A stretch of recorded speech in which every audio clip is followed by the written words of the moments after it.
All right, ready? Everyone ready? Good morning, everyone. Welcome. I'm Stephen Moore, Vice Chair of the State Water Board, and today is Tuesday, August 7th, 2018 at 9:30 a.m. Welcome to the board meeting. I'll begin by introducing board members and staff. With me today, to my right, are Board Member Tam Doduk and Board Member Joaquin Esquivel.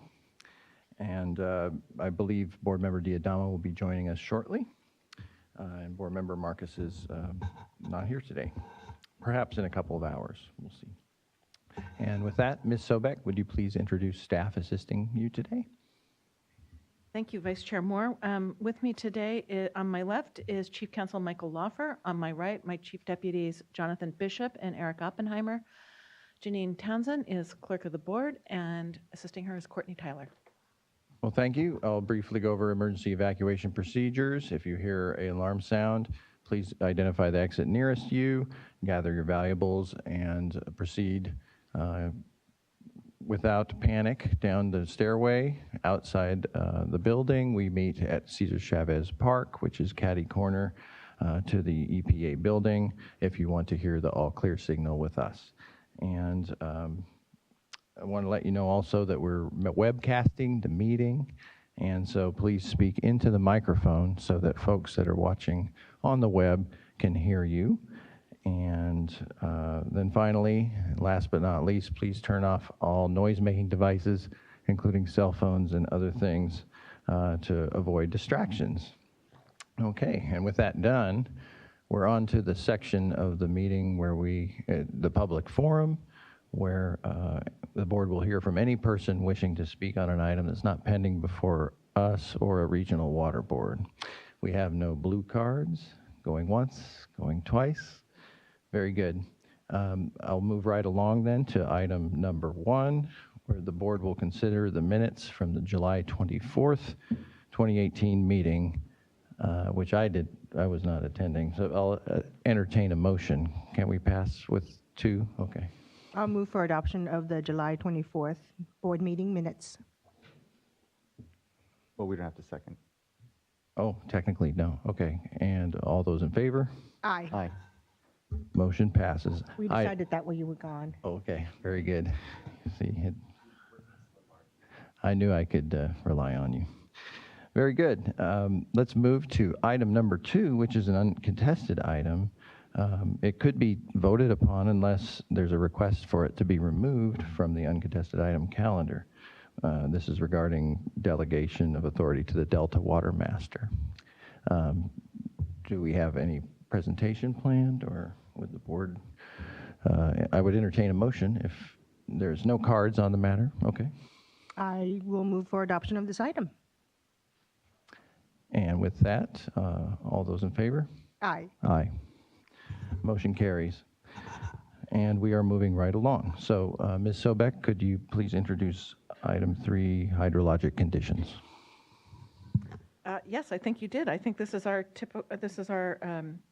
typical presentation of current hydrological conditions, and I'm going to let staff introduce themselves and make their presentation. Good morning. My name is Adin Demchik, engineer with the Division of Water Rights, and with me today is Alessia Sicleri, also an engineer with the division, and we're here to present item number 3, hydrology update for the Bay Delta watershed. And I would just want to say, we didn't get a chance to say farewell to Chris, sort of acknowledging his last time to present before us. So, he went off to the Delta Stewardship Council. So, good. It was good to have his presentations, and now we have Alyssa here for us. So, yeah, we definitely miss him. So, if you're listening to us today, we miss you. He's not too far, so we definitely can visit him. Let's see here. Here's a look at our precipitation numbers. We had some precip over the Sierras due to some thunderstorm activity. The northern Sierras is at 81% of average for this date, 40.9 inches. In the central Sierras, we have 29.7. You can't really see that there, but it's 29.7 inches, 75% average for this date. And here in the southern Sierras, we're at 17.7. Again, sorry, it's cut off there. 63% of average for this date. Part of Southern California also got some monsoon moisture as well. And again, precip is not much of a surprise right now since we're in dry season.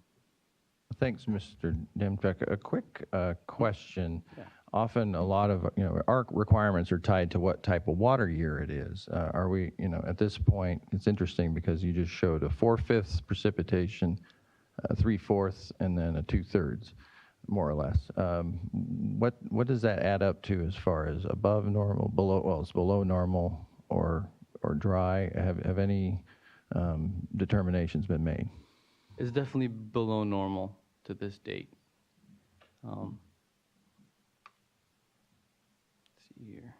Also, they're different in Sacramento versus San Joaquin, so. That's true. I need to check back on the San Joaquin, so I'll have to get back to you. I don't have that off the top of my head. Great, yeah, maybe for the next update, that would be helpful. Thank you. And again, we're off the chart here. We don't. We have this slide here just to remind all of us the snow water content for this water year. It's below average for northern, central, and southern Sierras, and hopefully for the next water year we'll get better numbers.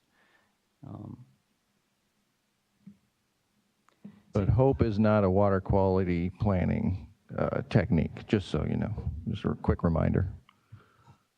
This is a look at how we did with the reservoir levels for this date.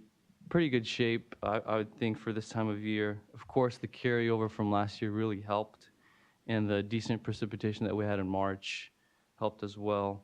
We're all probably wondering about the fire update and how that's impacting water operations. I did get an email from the Bureau, and I'll just quickly read off a few things that they've mentioned. Most of Shasta Dam operations and facility communications have been recovered. Water temperatures from Shasta Dam are expected to be approximately 52 degrees Fahrenheit.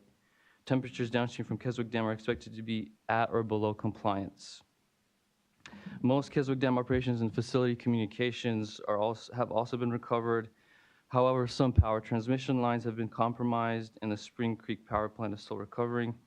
Sacramento River flows are expected to be approximately 11,500 CFS until further notice.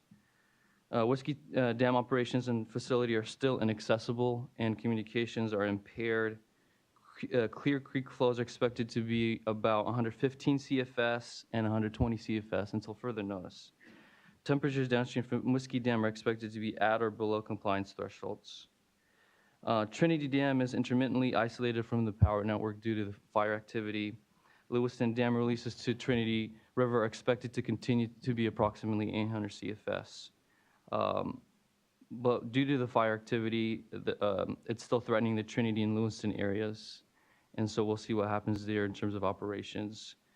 Increased releases from Lewiston Dam help to decrease the heat and residence time at Lewiston. And so Trinity River temperatures, the reclamation expects it to be consistent with previous days below 60 degrees Fahrenheit. And so we will continue to monitor this situation, and we must be aware that river releases are still variable and can still be variable due to the emergency that we have now.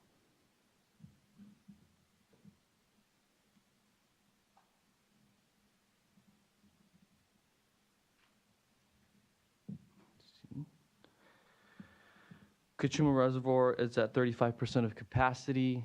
Diamond Valley Lake, 88% of capacity.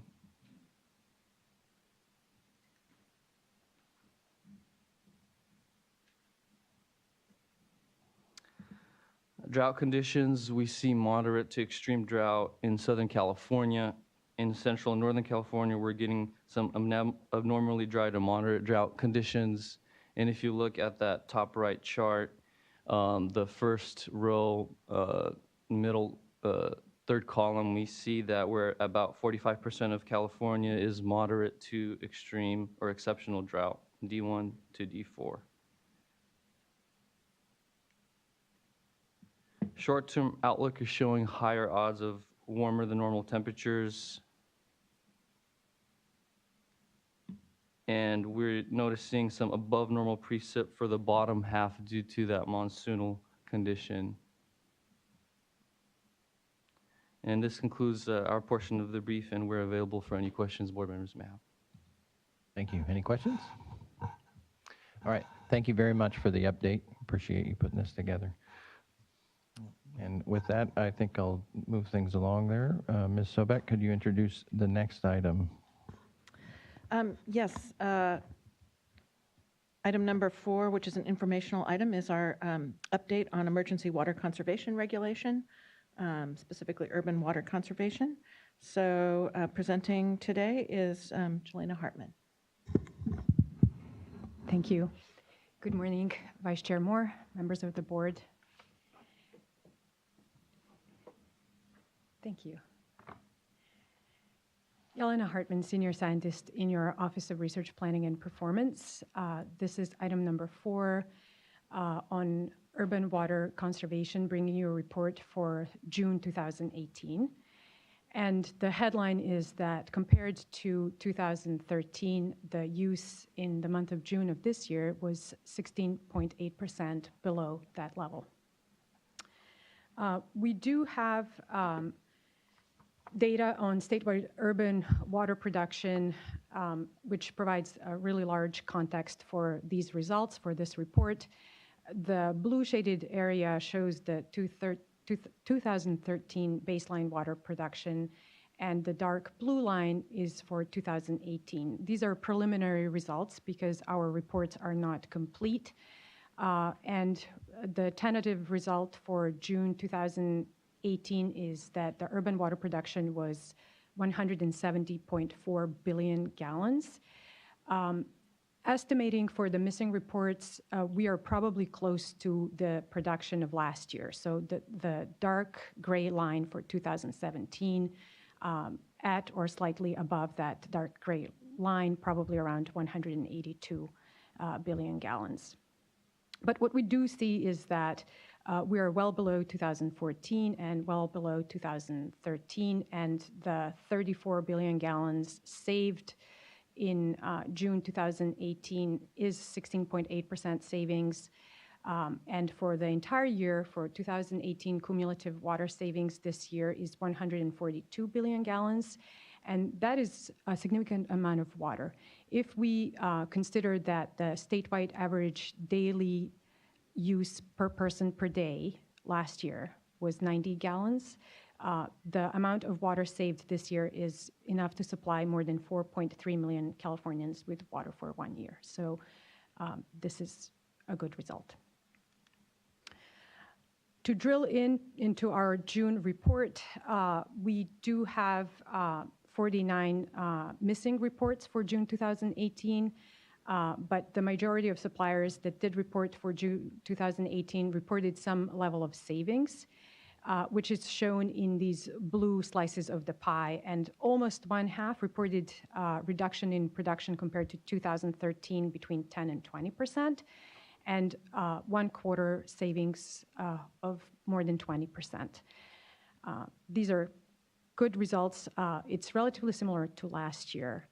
And in fact, when we look at the residential portion of urban water use, looking daily per person use, statewide average is shown in the bars on the lower left corner. And for June 2018, statewide average RGPCD, residential gallons per person per day, was 109. That is similar to last year, but we do see that it's well below 2013 and 2014.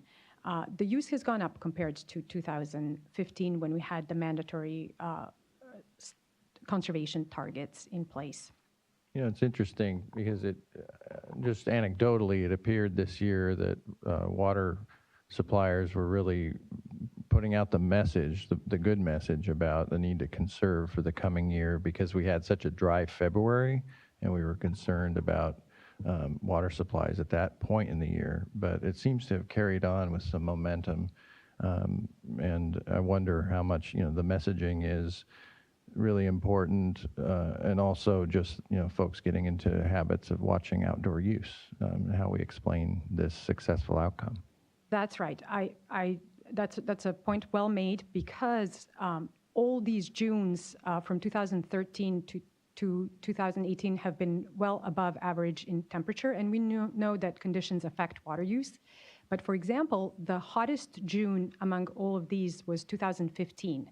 but that's when the use was the lowest. So we know that in addition to conditions, behavior is very important. So conservation does matter. It's not just what the conditions are. It's easy to save when it's not as hot or if we have precipitation.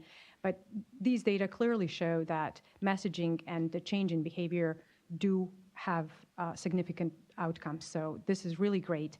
And the map on the right shows this comparison between 2013 use and 2018 residential use. And these are RGPCD averages by hydrologic region. The blue circle shows use in 2013, and we do see that across all regions, the residential use was down this year compared to 2013. Of course, we do have lower use in the coastal areas compared to further inland. In fact, we thought to highlight per request communities that are extremely good at using water efficiently and conserving. So sorted from largest population to the lowest, this is the preliminary list of communities that used 55 gallons per person per day or less for the month of June. We have communities that are large, almost 1 million people at the top, and then communities that are below 10,000 or just above 10,000 at the bottom of the list. And we also see that they're in different hydrologic regions. Many factors play into residential use. So we are not providing that analysis at this time, but we did want to highlight that these are the communities that have total both indoor and outdoor residential use, 55 gallons or less, which has been in the recent water efficiency legislation set as the target for indoor use. Yeah, that's a point worth dwelling on a little. I'd like to leave this slide up for those watching on the web, really highlight this performance. With all the caveats, these are coastal areas, but again, your very important point that the concern about limiting to 55 gallons per person per day indoors, for laundry and cooking and all the things we do inside the walls, that's the 55 number that's on the books. It's been on the books for years. But this is outdoor use as well. And look at these inland communities like Galt, Martinez, Milpitas. That's different than coastal South San Francisco. So there's some exceptional results here, not expected everyone to be able to follow because of evapotranspiration and realities, but pretty inspiring to see what we're capable of. And I think that's a lot of what we're trying to discover is what is possible when we're working on this issue. Absolutely. This is a preliminary list. We sometimes have reports that get revised, so this list is not final. But your point about what is possible, many of these cities are great examples, but for example, Santa Cruz has had water use awareness for many, many years. And in fact, because of their water situation, they kicked into additional stage on May 1st. So they are conserving water throughout, but they are now having additional measures to make sure that the use is reduced. And their wintertime use, total RGPCD, is usually around 38 gallons per person per day. So in the winter, when there's less outdoor use, that's kind of maybe where they are in terms of indoor use. And in the summer, when you add outdoor use, they're at or below 55. So what's possible? We know that many of our communities have achieved during some time in the past, when maybe there was less outdoor use, achieved very close to 55 gallons per person per day already. Thank you. And the final slide is really to remind us of a couple of things. The first one is that the importance of these results has been discussed multiple times, and we're looking into bringing you additional analysis in the months to come. But we continue to encourage reporting, and the rulemaking to make monthly reporting permanent will be initiated in the upcoming months, and we expect it to become effective sometime in early 2019. Regarding the recently enacted water efficiency legislation. Department of Water Resources is gearing up to hold listening sessions in the first half of September in Sacramento, Los Angeles, and Fresno. So they're planning for now to hold those on September 5th in Sacramento, September 7th in Los Angeles, and then on the 11th in Fresno. And in the next few days, we expect a report that summarizes the status of making conservation in California a way of life in the light of recently enacted legislation. So State Water Board staff provided input into this report, and we will be keeping track of the listening sessions as well. All the information, including the report and flyers for these stakeholder meetings, will be available on our website as well, but DWR will be hosting those. And we cannot complete this presentation without reminding people that they should look into ways to reduce summer water use. We have had record heat in July. We have extraordinary conditions with fires. We don't know what our water supply is going to be, so we should reduce. In summer, it's the easiest because all we need to do is tighten our outdoor water use. So as the chart showed previously, the actions do matter. If we have good conservation, even in the hottest June, we can achieve lower water use. With that, I'll close. And saveourwater.com, right? There's Absolutely. a great Yes. place for information on how you can save water and contribute to our water supply resiliency in California. Any other comments or questions from the board? Thanks very much, Ms. Hartman. Very illuminating as always. And thanks to our partners at the local level and all the citizens for showing what's possible here in California. All right, thanks. I think we can keep moving along here. And with that, Ms. Sobek, could you please introduce item number 5, the culmination of a great deal of work to date. Yes, thank you, Vice Chair Moore. Item 5 before the State Water Board is consideration of a resolution to adopt bacteria provisions and water quality standards variance policy today. And presenting is Lori Weber, who will introduce the rest of the staff. Do you want to say anything else? Oh, take your time. This is a chance for folks watching on the web to go grab another cup of coffee.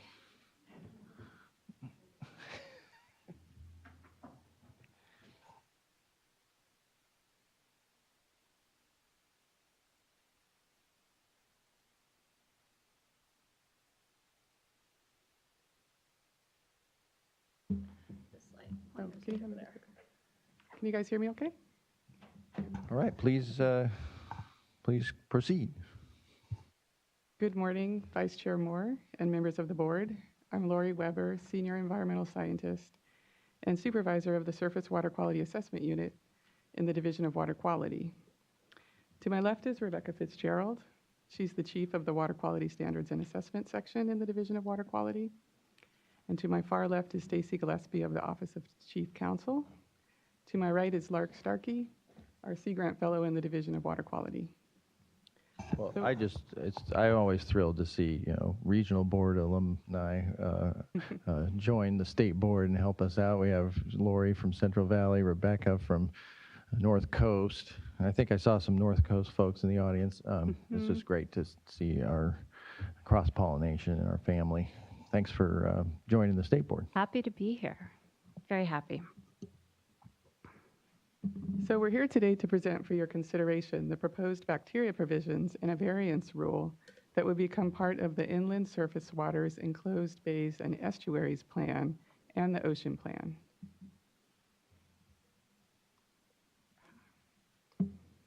In today's presentation, I will summarize the project background and timeline. I'll provide you with a brief overview of the proposed revisions. I'll discuss some of the major comments received, responses to comments, and revisions that have been made. We will also discuss the change sheet that was distributed yesterday, and then we'll open it up to questions and public comments.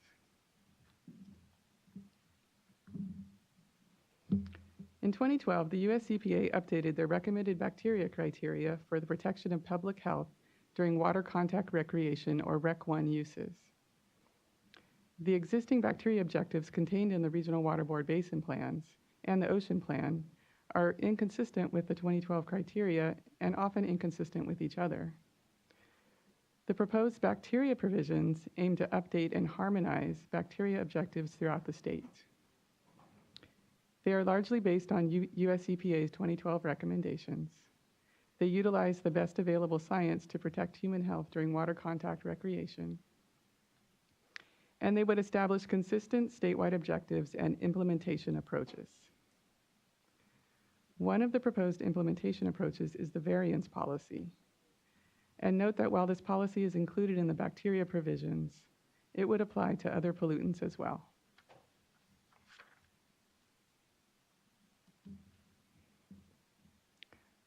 So from 2014 to 2017, project staff completed focus group meetings and scoping and initiated the public comment period. A staff workshop and a public hearing were held in July and August of 2017, respectively. On January 18 of 2018, the proposed final documents, which include the draft provisions, staff report, and responses to comments, were distributed. The draft provisions were revised again on January 26th. An adoption meeting was previously scheduled for February 6th. However, that meeting was postponed due to late information staff received on the item. Staff considered the late information and on July 6th distributed related revisions to the proposed final Ocean Plan provisions and supporting documents. And I'll discuss this later in the comment section in more detail. A written comment period was not provided for the most recently revised documents because the changes were made in response to public input on the prior iteration, and staff engaged in informal outreach to interested stakeholders regarding those changes. And today we're bringing the provisions to you for consideration for adoption. The bacteria provisions consist of the following components: water quality objectives for bacteria for both fresh and saline waters, a new beneficial use definition for limited water contact recreation, or LREC1, a set of implementation approaches that may be utilized in future regulatory actions, and a water quality standards variance policy that applies to all pollutants. As noted earlier, the provisions are proposed to be included in the Inland Surface Waters Enclosed Bays and Estuaries, or SWRCB plan, and the Ocean Plan, although some of the implementation approaches only apply to the SWRCB.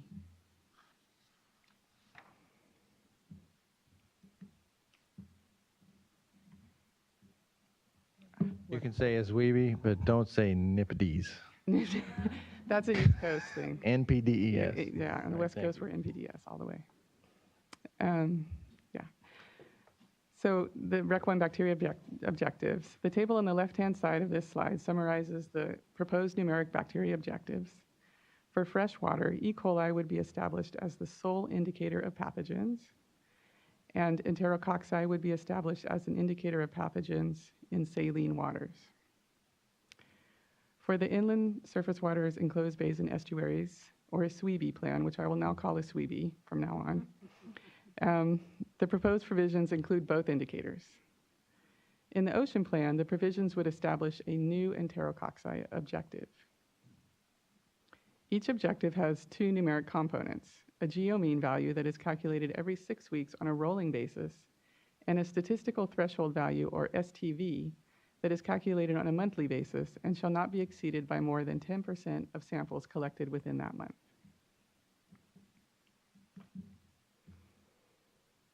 The estimated illness rate associated with the proposed bacteria objectives was determined based on studies conducted by US EPA while they were developing the 2012 recommendations. They found that when enterococci levels were above a geomean of about 30 CFU per 100 milliliters, the illness rate increased. And when levels were below the geomean, the illness rate blended in with the ambient illness rate. The geomean corresponds to an estimated illness rate of 32 per 1,000 people. Now, this refers to the risk of illness. That is, in any given swimming day, there is a 3.2% chance of illness per person when bacteria levels are at the objective concentration. In addition, the definition of illness was broadened in 2012 by omitting the requirement for a fever. Or in other words, more people were counted as sick with the new definition. When this new illness definition is applied, it shows that the estimated illness rate of the proposed objectives is lower than the 1986 criteria.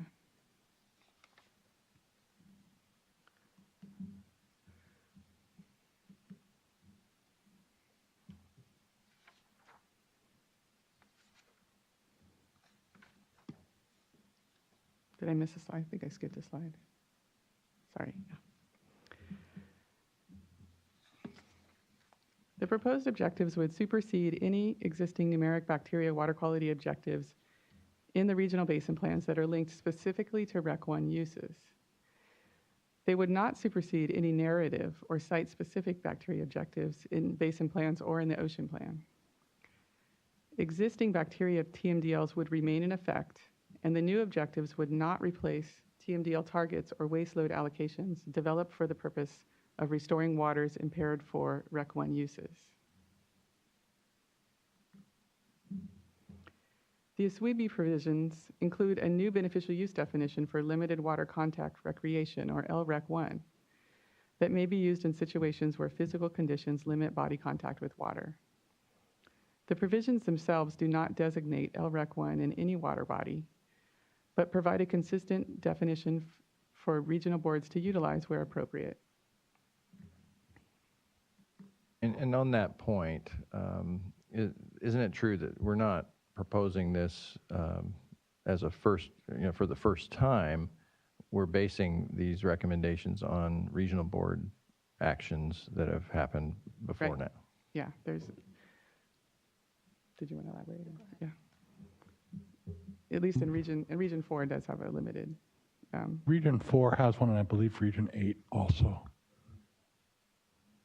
I think it's Region 8 that has, both have limited rec.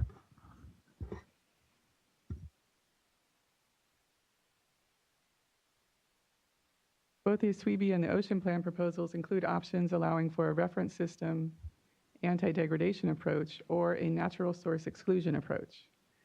These approaches would allow for variations of the numeric objectives when establishing a TMDL. The SWRCB provisions also include an additional implementation options: a temporary suspension of the REC 1 use during high flows, a seasonal suspension of the REC 1 use, and provisions for designating the limited REC 1 use, which I described in the previous slide. Again, it's important to note that these are options and not requirements, and that they may only be implemented through basin planning actions, which would be subject to external scientific peer review and US EPA approval.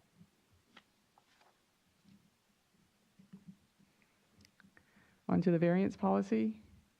A variance allows a permitting agency to temporarily modify a water quality objective for a discharger as processes or practices are put into place that would result in full support of the designated uses. The proposed variance policy identifies the federal regulatory framework established in 2015 that authorizes states to establish a variance for any pollutant. It describes some of the requirements of the federal variance rule, but does not add to or limit the rule. And it explains the process available under existing state law, which a water board could utilize to establish a variance consistent with the federal rule.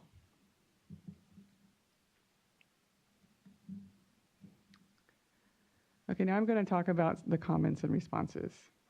In the following 4 slides, I'll cover some of the major comments received and describe how those comments were addressed. So as I alluded to previously, late information was received regarding the proposed removal of the fecal coliform objective from the ocean plan. Staff research data from several California-specific epidemiological studies indicating that fecal coliform may be a better indicator of illness than enterococci during certain exposures and environmental conditions. There was enough evidence to justify retaining the existing fecal coliform objective as currently written in the ocean plan. The table on the right-hand side of this slide illustrates the existing ocean plan numeric fecal coliform objective. The objective has 2 components, a geomean value and a single sample maximum value.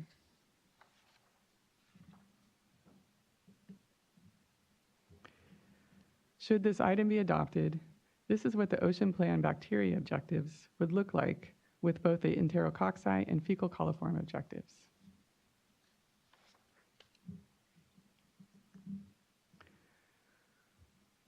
The Lahontan Region's Basin Plan contains a numeric fecal coliform bacteria objective. Commenters requested clarification as to whether the proposed objectives would supersede the existing objective. The existing fecal coliform objective applies to all waters and is not linked specifically to Rec 1 uses. Therefore, it would not be superseded by the proposed bacteria objectives. The proposal would add E. coli and enterococci objectives for waters where Rec 1 uses are designated. And the staff report was revised to clarify this point. The first draft of the staff report included a site-specific objective for Lake Tahoe that was based on a translation of the region's existing fecal coliform objective. Based on comments received, staff identified that the translation was inappropriate and had not been subject to peer review, and the site-specific objective was removed from the staff report.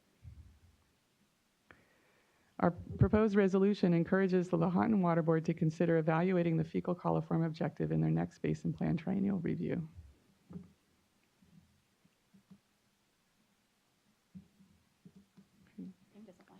I know, it's either fast forwarding or not forwarding. Okay, similar to the Lahontan region, the North Coast region's basin plan contains a numeric fecal coliform objective, but the North Coast fecal coliform objective is linked specifically to the protection of Rec 1 uses. Some commenters requested that the State Water Board retain the current objective, citing concerns that the proposed objectives would not be as protective. The existing fecal coliform objective represents conditions that should be found in high-quality coastal and mountain waters to provide protection against degradation. It's not related to a specific risk to public health during Rec 1 activities. The proposed objectives are intended to establish statewide consistency for the protection of Rec 1 uses. The North Coast numeric fecal coliform objective for Rec 1 would be superseded. However, the region's narrative bacteria objective can be utilized to prevent degradation and to establish numeric bacteria objectives to protect other beneficial uses. These would include, but would not be limited to, tribal tradition and culture, where increased ingestion of water may occur.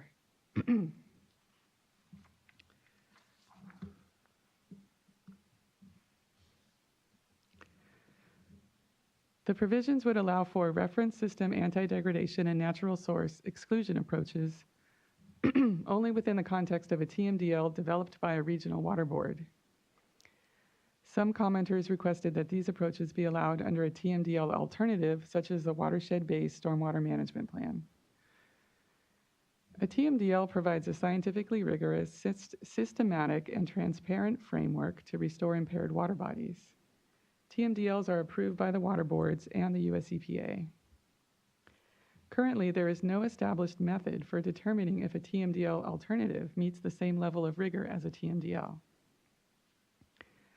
Consequently, the draft provisions do not include the option of using a TMDL alternative to implement the reference system anti-degradation or natural source exclusion approaches.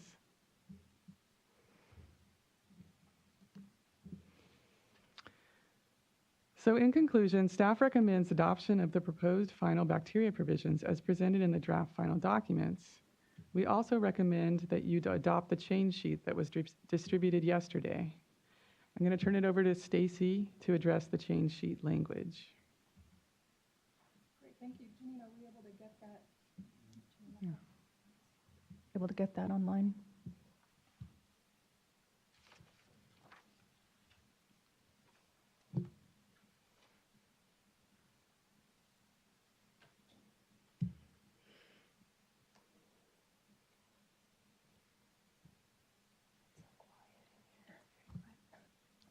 Do you need a tissue? Do you want a tissue?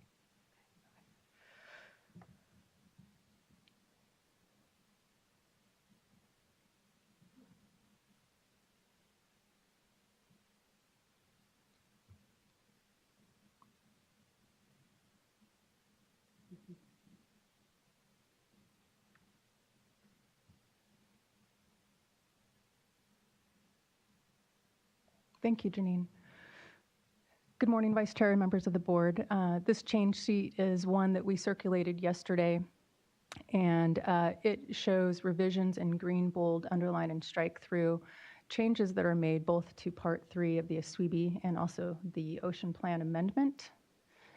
The changes revise the definition of calendar month, and the changes are exactly the same in both documents. And so I'll go ahead and read into the record the change and note that it would equally apply to both documents, the definition contained in each. So calendar month is a period of time from a day of 1 month to the insert day before the corresponding day of the next month if the word such is stricken and add the corresponding day exists, or if not, to the last day of the next month, parentheses, e.g. from January 1 to January 31, from June 15th to July 14th, and then insert comma, or from January 31 to February 28th, end parentheses.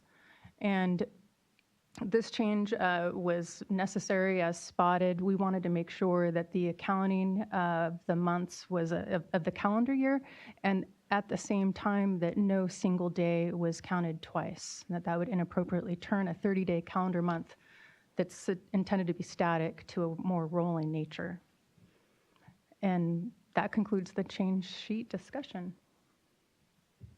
Okay, thank you for that clarification related to some comments we received. Board members, do you have any questions for staff? Okay, thank you for the presentation. I think we'll move on to speakers because a lot of the questions I think that we may have will come up during that discussion. And so to begin with, a lot of folks have asked for 5 minutes, instead of the standard 3. I think we have time to accommodate that today on the agenda. So you can have 5 minutes, but it's great if you can distill your point to 3 minutes. We'll hear you loud and clear. And with that said, a couple of folks requested 15 minutes, and we're going to allow that for a little more robust discussion. And I'd like to invite, first off, we have a group of 3 folks from the Coast Keeper, Heal the Bay, and also Heal the Bay. That's and a total of 15 minutes, I think, for the 3 of you. Does that sound right? Okay, great. So first, Caitlin Kalua, followed by Ryan SWRCB, followed by Karen Vu. And so please, you can come up one at a time or however you feel comfortable. And we'll set the clock to 15 minutes. Great. I'm going to go ahead and I'm going to set a timer here. Oh, that's even better. Yeah, Thank you. So I hadn't actually been up to this podium, so. That's fine. All right, Ms. Kalua, take your time. We won't start the clock until you begin. Great. Oh yeah, just check and make sure the mic is on the green light. Great. Thank you. All right. Good morning, Vice Chair Moore and members of the board. My name is Caitlin Kalua, and I am the policy analyst for the Coast Keeper Alliance, California Coast Keeper Alliance, which represents local waterkeeper organizations throughout California. On this panel behind me, we have Karen Vu, Beach Water Quality Analyst, and Ryan SWRCB, Water Quality Modeler for Heal the Bay. First, I want to thank your staff for its engagement with us and our partners to ensure that the Rec 1 water quality objectives are protective of California swimmers and recreational water users throughout the state. In the words of my colleagues in Orange County, thank you for helping people catch waves, not bugs, when at the beach. We appreciate the inclusion of language that allows regional boards to establish site-specific objectives that are more stringent than the numeric water quality objective in these provisions. We also appreciate the inclusion of language clarifying that these provisions do not supersede existing TMDLs. There are, however, 7 priority areas we'd like to encourage further action. First, let's see if I can play with the clicker here. California deserves a more protective water quality objective than the federal standard of 32 illnesses per 1,000 recreators. Each year, over 150 million people visit the California coast to swim, surf, wade, and dive, and contribute over $22 billion to California's economy. Pollution in recreational waters pose a significant threat to public health, and beachgoers and recreational water users who come in contact with polluted waters have a higher risk of contracting illnesses such as ear infections, skin rashes, upper respiratory infections, and the stomach flu. Under the federal standards of 32 illnesses per 1,000 recreators, this translates to every 31 people you see swimming or playing at the beach, one will go home sick with diarrhea, nausea, or vomiting. We ask, why has the state declared this to be an acceptable level of risk for the state of California? To improve this numeric standard and to protect the health of the millions of residents and visitors recreating in California waters and beaches, we respectfully request that California-specific epidemiological studies be considered as part of the Ocean Plan Triennial Review to improve both the chronic and acute bacteria objectives and to ensure the State Board enacts an objective that is most protective of human health. Apologies as I stumble a little. Second, the State Board should not allow the numeric bacteria objective to supersede regions with more stringent bacteria objectives. Individual regions should not only be allowed, but encouraged to set a numeric bacteria objective that are more stringent and protective than the numeric objectives set by the State Board. We appreciate that the updated numeric bacteria objective increases consistency throughout the state and shall supersede regions with less stringent numeric objectives. But to prevent backsliding of the existing basin plan water quality objectives, the numeric bacteria objective set by the State Board shall serve as a minimum rather than set a ceiling for regional numeric bacteria objectives. At least that is our hope. To allow regional boards to independently assess and determine a region-wide numeric bacteria objective that is most appropriate and protective within an individual region, we request that the State Board expressly state in the bacteria provisions that the numeric bacteria objectives do not supersede regions with more stringent bacteria objectives. And third, to ensure a protective monitoring protocol and to be consistent with EPA guidance, the State Board should adopt a 30-day rolling period for both the geometric mean and STV. We appreciate the State Board and its staff's diligence in determining that 5 samples is ideal to produce a statistically significant geometric mean. We further understand the State Board's reasoning that a 45-day period allows for weekly collection of water quality samples and ensures that a minimum of 5 samples are collected to determine the geometric mean.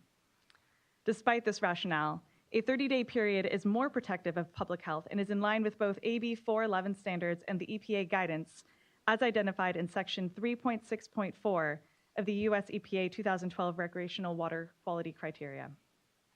Heal the Bay has also found that the geometric mean calculated using 45 days resulted in fewer exceedances compared to a 30-day period.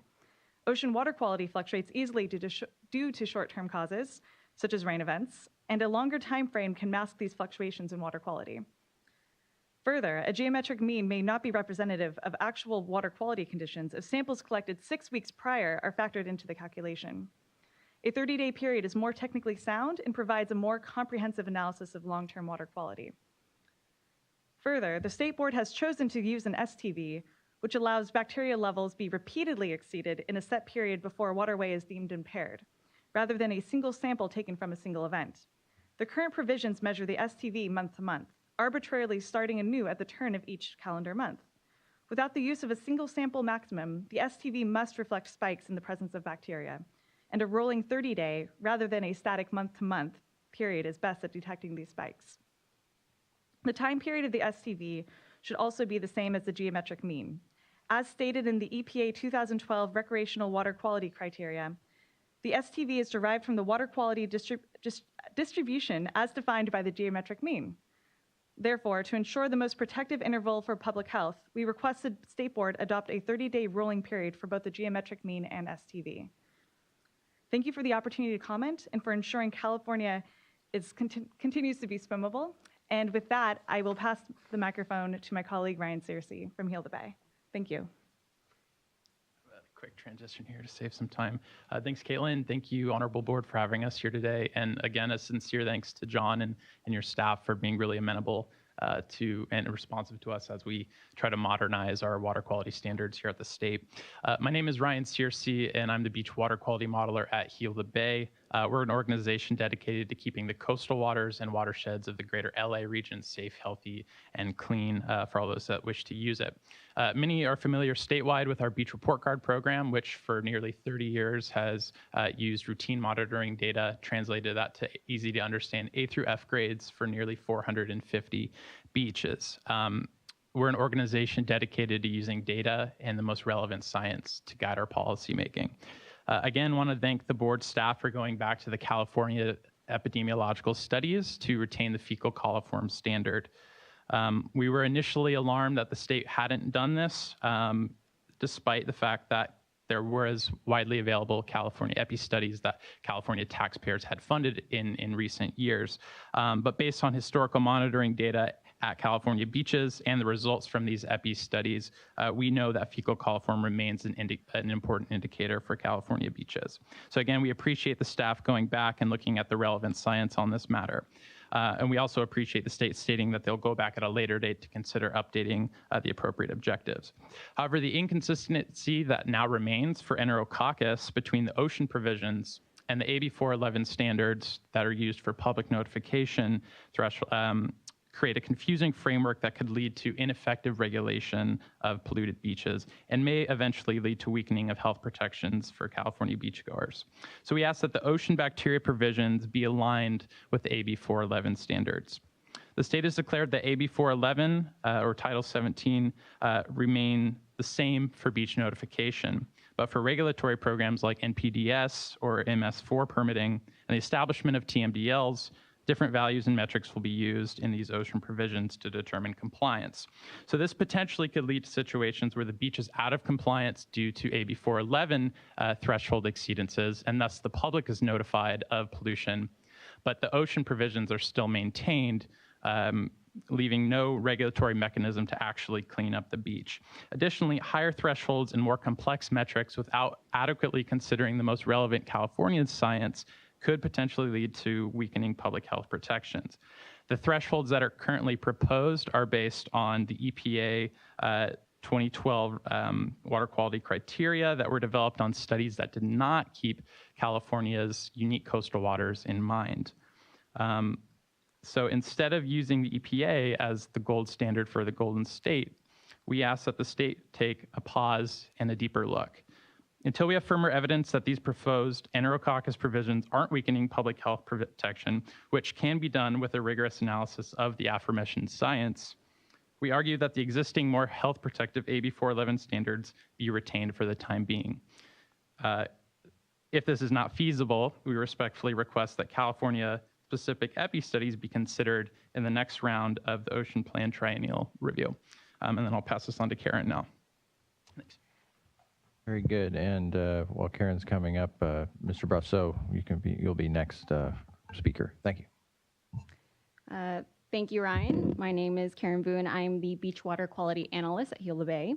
My comments will focus mostly on objectives for inland waters and the limited Rec 1 beneficial use designation. Setting bacteria water quality objectives for surface waters, enclosed bays, and estuaries is incredibly important and long overdue at the state level. It is increasingly apparent that these water bodies are utilized by many Californians and visitors for recreation. Notification programs remain lacking for freshwater areas despite known heavy recreational use. In fact, the Central Valley Regional Board has developed a program to notify the public of bacteria levels in popular rivers. In order to protect the public health and Rec 1 beneficial uses, we recommend the State Board adopt strong and protective standards for surface waters, enclosed bays, and estuaries, and consider that notification protocols are also a greatly needed next step.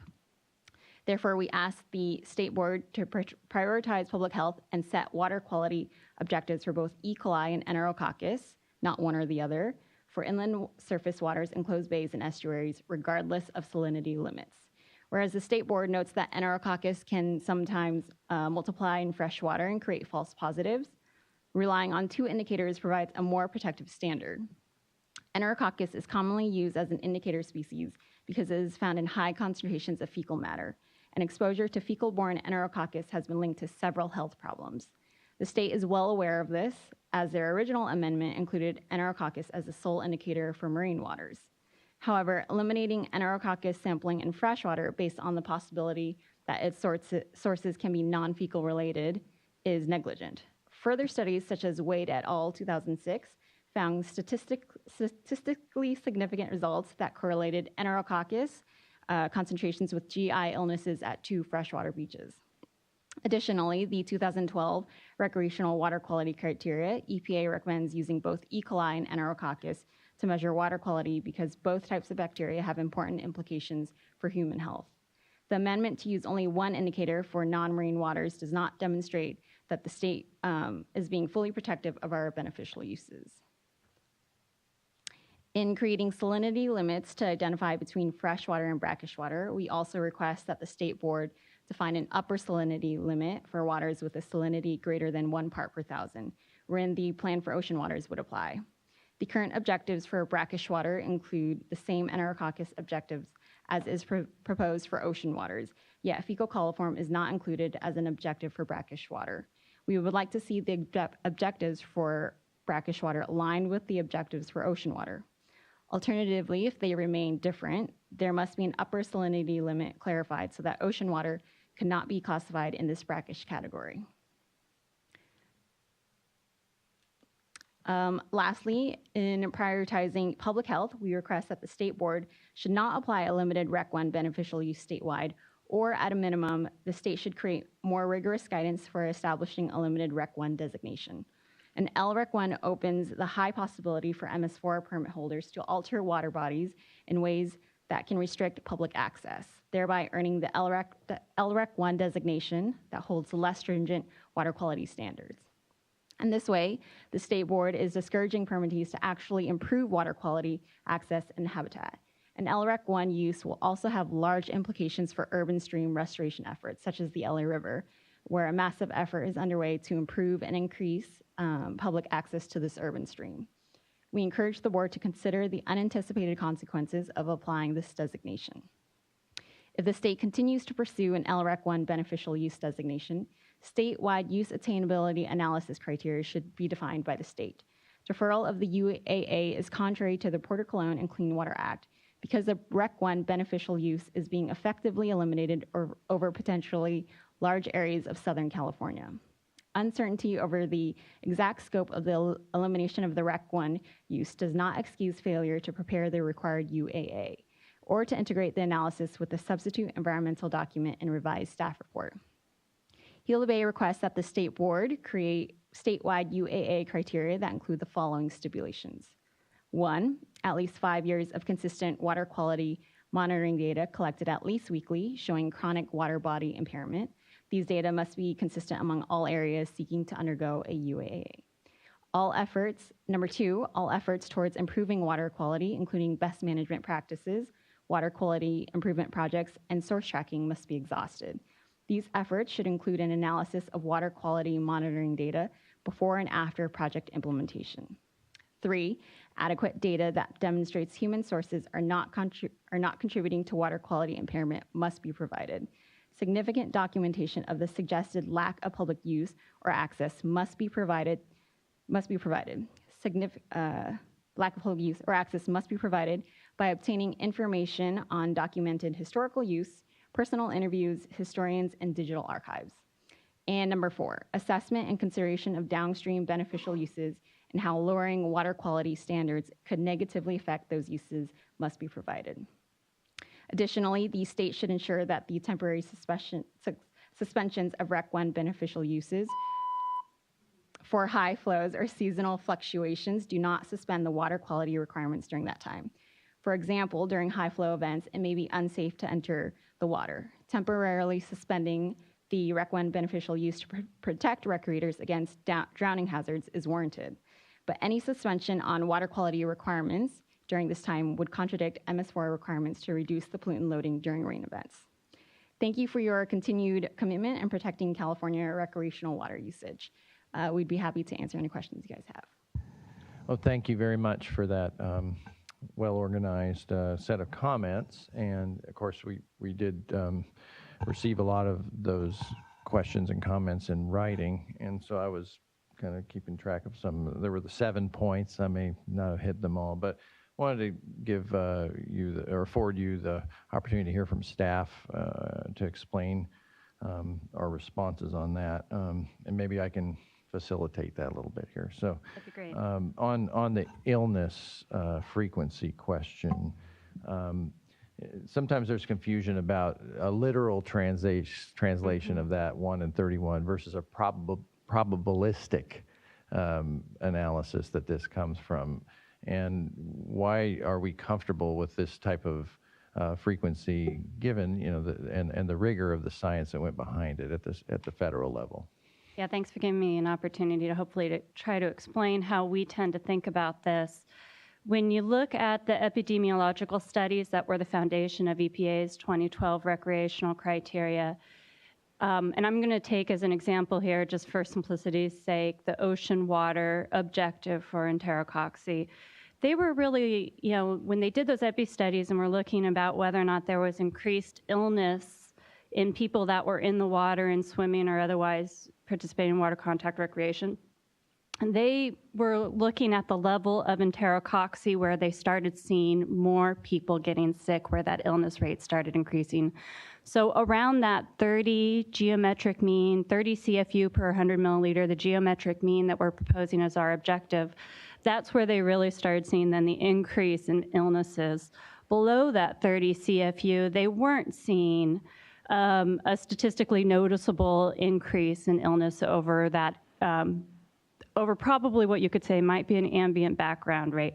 So that 30 CFU is really the important number for us. That happens to correspond with around 32 illnesses out of 1,000 recreators, or about a 3.2% risk of getting sick when you get in the water.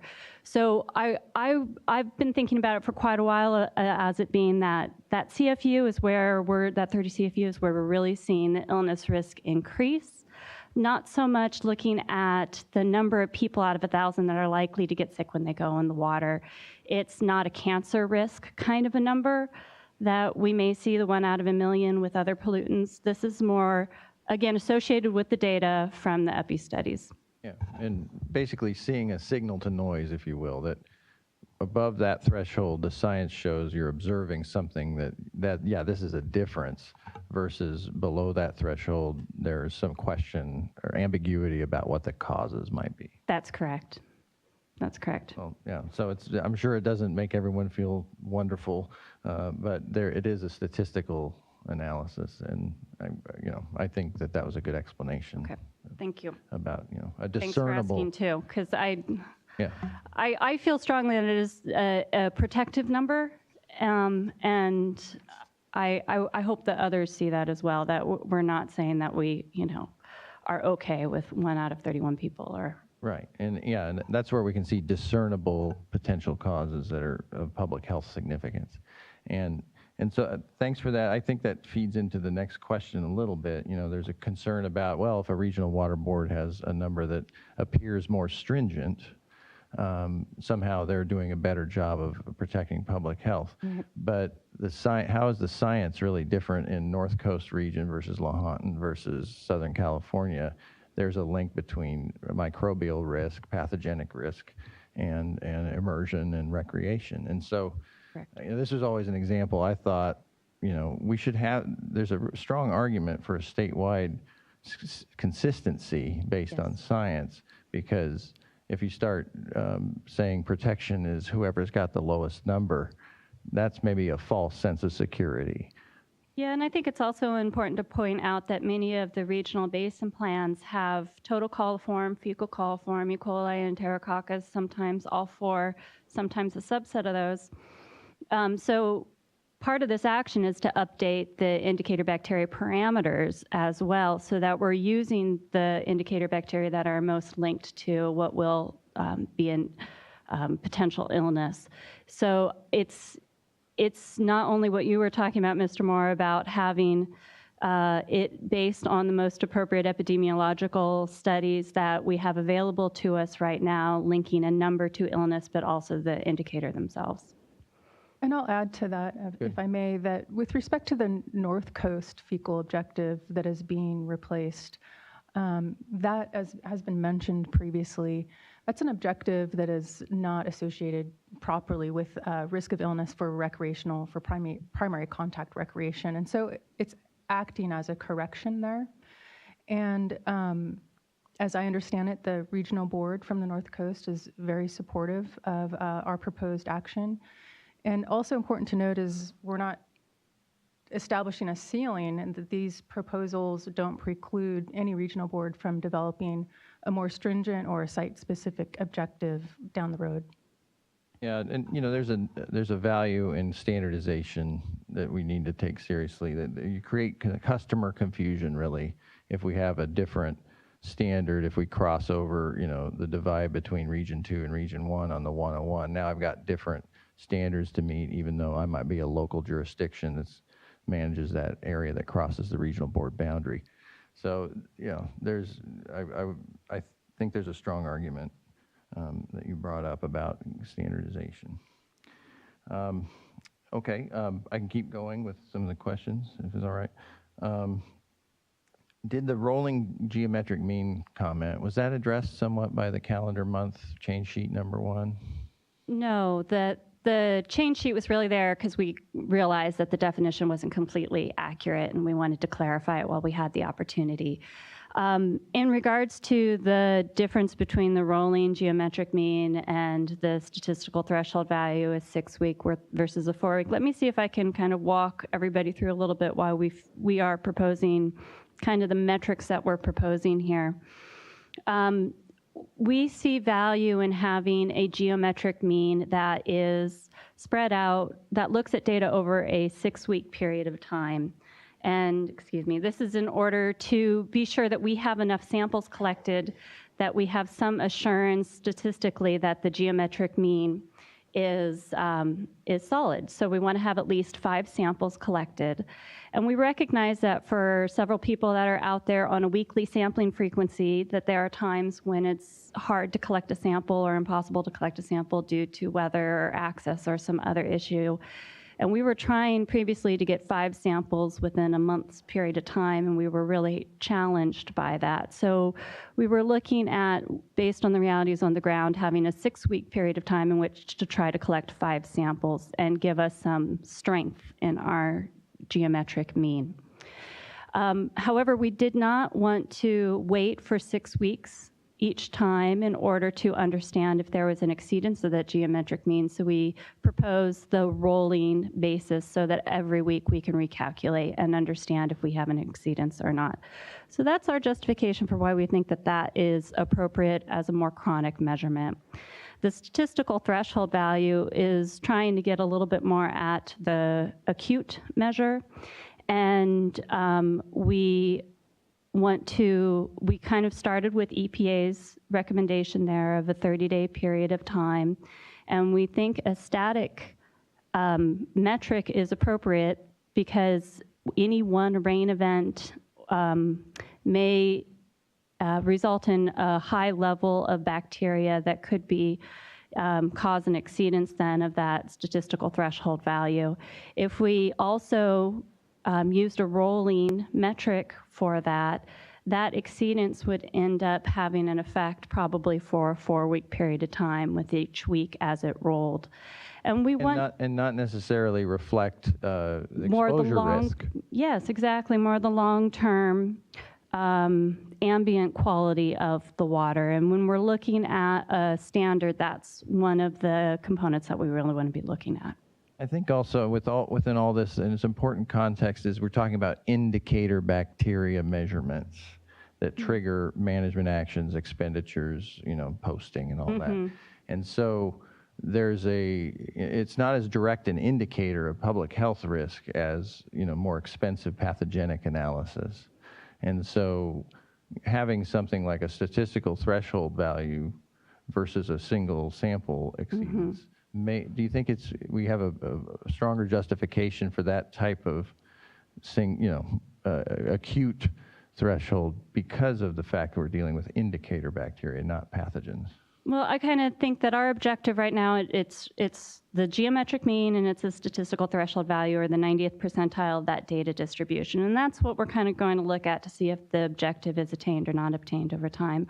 We also still have in place the beach notification levels from AB 411 or Title 17, which are still going to be in place and used by the counties, for example, to determine at a single sample point in time if there might be cause for listing a beach with a warning sign or closing that beach. So That on a daily basis ability to look and see if there should be a sign posted still remains within AB 411. We're not taking any action within the bacteria provisions that would supersede the AB 411 numbers. Yeah, and that was brought up, and that was a good discussion. On AB 411, there was a concern there'd be maybe another consumer confusion issue where, on the one hand, we're posting this beach for pollution. On the other hand, there doesn't appear to be a regulatory response. And yet that might not be so true. I'm looking to staff to maybe help explain that, the persistence of beach postings is an indicator that the regional boards would look at. So remember that a listing is for impairment to beneficial use.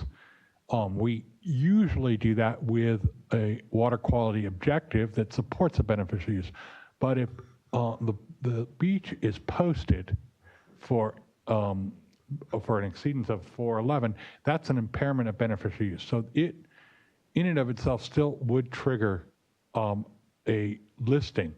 And if you're closing that beach, even if you're there's a potential that you could meet all of our water quality objectives, but the beach still closes under the 411, you still have a impairment to the beneficial use that needs to be addressed with the DMTL. Yeah, so there's still, it doesn't weaken that mechanism, the staff proposal today. That's correct. And in fact, our provisions expressly specify that AB 411, Title 17, beach closure, beach notification information must be utilized if staff is actually evaluating the site-specific weight of the evidence approach in the listing policy. So we ensured to build in and account for continued use of that data as relevant. Good. No, I appreciate it, and thanks to everybody for your patience, because I want through this clarifications, we're really acknowledging the commenters' goal of protecting public health in places where people swim and bring their families, and so we really internalize that important mission. What was the rationale for not having both E. coli and Enterococcus in the inland surface waters, enclosed bays, estuaries? So when it comes to freshwater bodies, E. coli really is the better parameter there. In pure freshwater bodies, there is the potential that Enterococcus can regrow and may not be the best then reflection of fecal sources, because it could be growing and the levels could be increasing on its own without not due to any sort of anthropogenic source contributions. And within more marine waters where you have a higher salinity levels, we can see E. coli die off. In that case, Enterococcus is a better indicator in a saltwater environment. So that's kind of the basis of what we're looking at. Out of the EPA's 2012 criteria, they did recommend Enterococcus in both ocean waters as well as in fresh waters. It was some additional studies that we found indicating that that Enterococcus can die off in fresh waters. That made us want to limit just E. coli to fresh. You mentioned the salinity point. I know regional boards will have their own approach where they'll take the lower of the salt water-based versus the freshwater-based in estuarine settings. And doesn't the SWRCB plan take that into account, or? It does a little bit. Let me explain what it does. We have a 1 part per thousand salinity more than 5% of the time of the calendar year is the cutoff that we're trying to make clear to everybody as what would be considered an ocean water Enterococcus, or an inland saline water Enterococcus objective versus a freshwater objective. And if you look in the California Toxics Rule, for example, there is a range of 1 parts per thousand to 10 parts per thousand. Anything that is less than 1 parts per thousand saline is freshwater. Anything more than 10 is considered a saline water body, and then whichever number is more stringent would apply between that 1 and 10 within the California Toxics Rule. So we weren't as comfortable with applying either or. We wanted to have the appropriate indicator bacteria apply. So knowing that EPA does recommend enterococci in both fresh and saline waters, we decided and felt it was appropriate that the saline kind of estuarine waters would have the enterococci objective applied to them. So then in Well as E. coli. the E. coli is then in the freshwater bodies. So the estuarine setting is, and based on the salinity Yes. definitions, is Enterococcus. Correct. That's correct. All right, and then there's the seventh one, which was the issue of UAAs, and I sensed a little confusion there about, because they're not real common, but there is EPA guidance on UAAs, and we have experience in Region 4 and other places in implementing them for the proposed limited Rec 1. Do you have any comments on that? Just, I'll make a general comment, and then if staff wants to fill in more details. First, let's be really clear, we're not designating any Yes. limited rec. So there is not a designation to a large number of water bodies in Southern California. The limited rec already is in the LA Regional Board's Basin Plan, so that for the last 15 years or so, they have had the ability to designate limited recs, and my understanding is one or two have been designated. So this provides that tool to other regions in a consistent definition. What we're concerned about is that we do not have inconsistent beneficial use definitions around the state. So if we leave this out of here, that does provide the opportunity for each region to develop their own limited rec definition. So we wanted to make sure that we use the same one around the state. Two is that switching from a Rec 1 to a limited rec is a basin planning standards action, which requires all the same criteria to be followed under the EPA. By adopting this doesn't change that requirement. I think is there anything else you wanted to add? Sure, I'll add, in addition, with respect to the limited scope that this could even have functionality, it's important to note that existing Rec 1 uses may not be removed, and that's under the federal UAA regulation as well. So insofar as there was a designation of limited Rec 1, it would only be at waters that are currently designated, not existing, but only potential. Right, good. Many protections built in. And also the common comment, which we even discussed in the early July board meeting about downstream, attainment of downstream uses. There was the comment that, we have to maintain Rec 1 up here even if it's limited and only, a limited exposure because there's a beach downstream.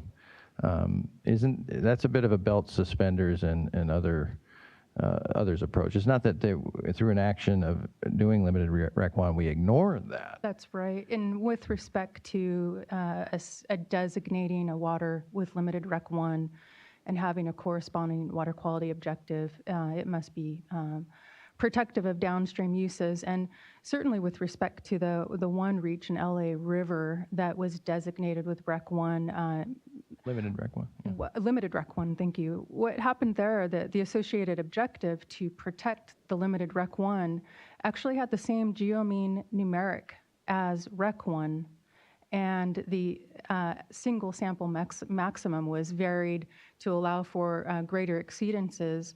But in EPA's approval letter, they were very confident that the goals of the Clean Water Act were being upheld because of that essential mirrored geometric link in the new Rec 1 objective.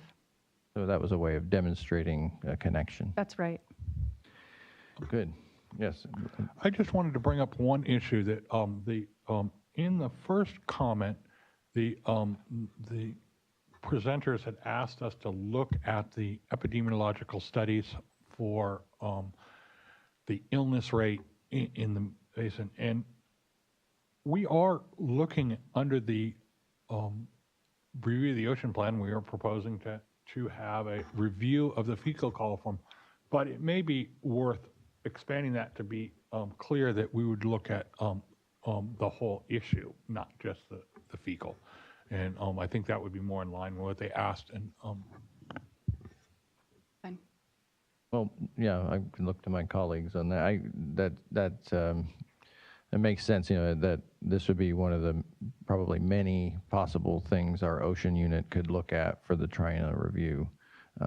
And I believe the spirit of the standards system is about always reviewing and looking for the latest science to update objectives and that sort of thing. Absolutely. In fact, I think on bacteria in particular, we recognize that we're trying to catch up with some of what EPA published in 2012, and that there's continuing science advancements as far as qPCR, DNA-based source tracking, more rapid indicators, and I expect that just this whole issue of what's the right indicator to show if it's safe to recreate is going to continue to be something that we look at as a standards issue moving forward.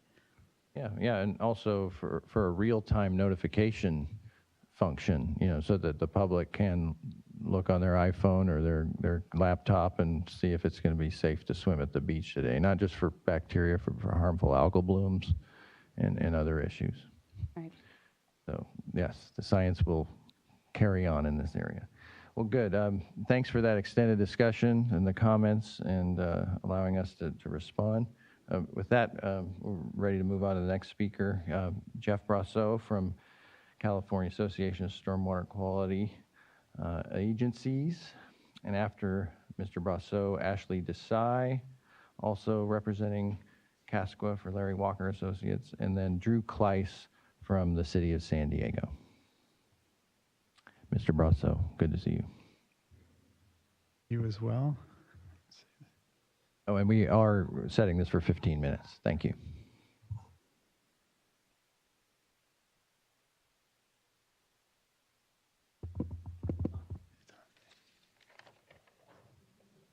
Good morning, Chair or Vice Chair Moore and board members. My name is Jeff Brosseau. I am the Executive Director for the California Stormwater Quality Association, or CASQA. Thank you very much for the opportunity to make an extended presentation this morning on this very important topic. We too want to thank staff for their efforts on this, and they're reaching out to us on a regular basis to get our comments, and also being receptive to us reaching out to them when we wanted to talk about something. So thank you to Rebecca and Lori, Stacy, and Paul as well.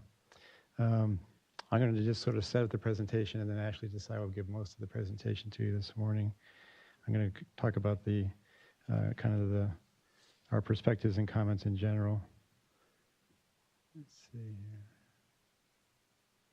So just a general overview of our comments. CASQA is generally supportive of the efforts of the State Board to update the provisions on bacteria. We have a few suggested provisions where we would make some changes potentially, and you've actually talked about some of these already. Just want to make sure you're talking in the mic, Mr. Brosseau, so folks can hear you on the web. Thank you. Yeah, thanks, Steve. And then a few changes in terms of the resolution as well. Actually, one change on the resolution as well. Oops.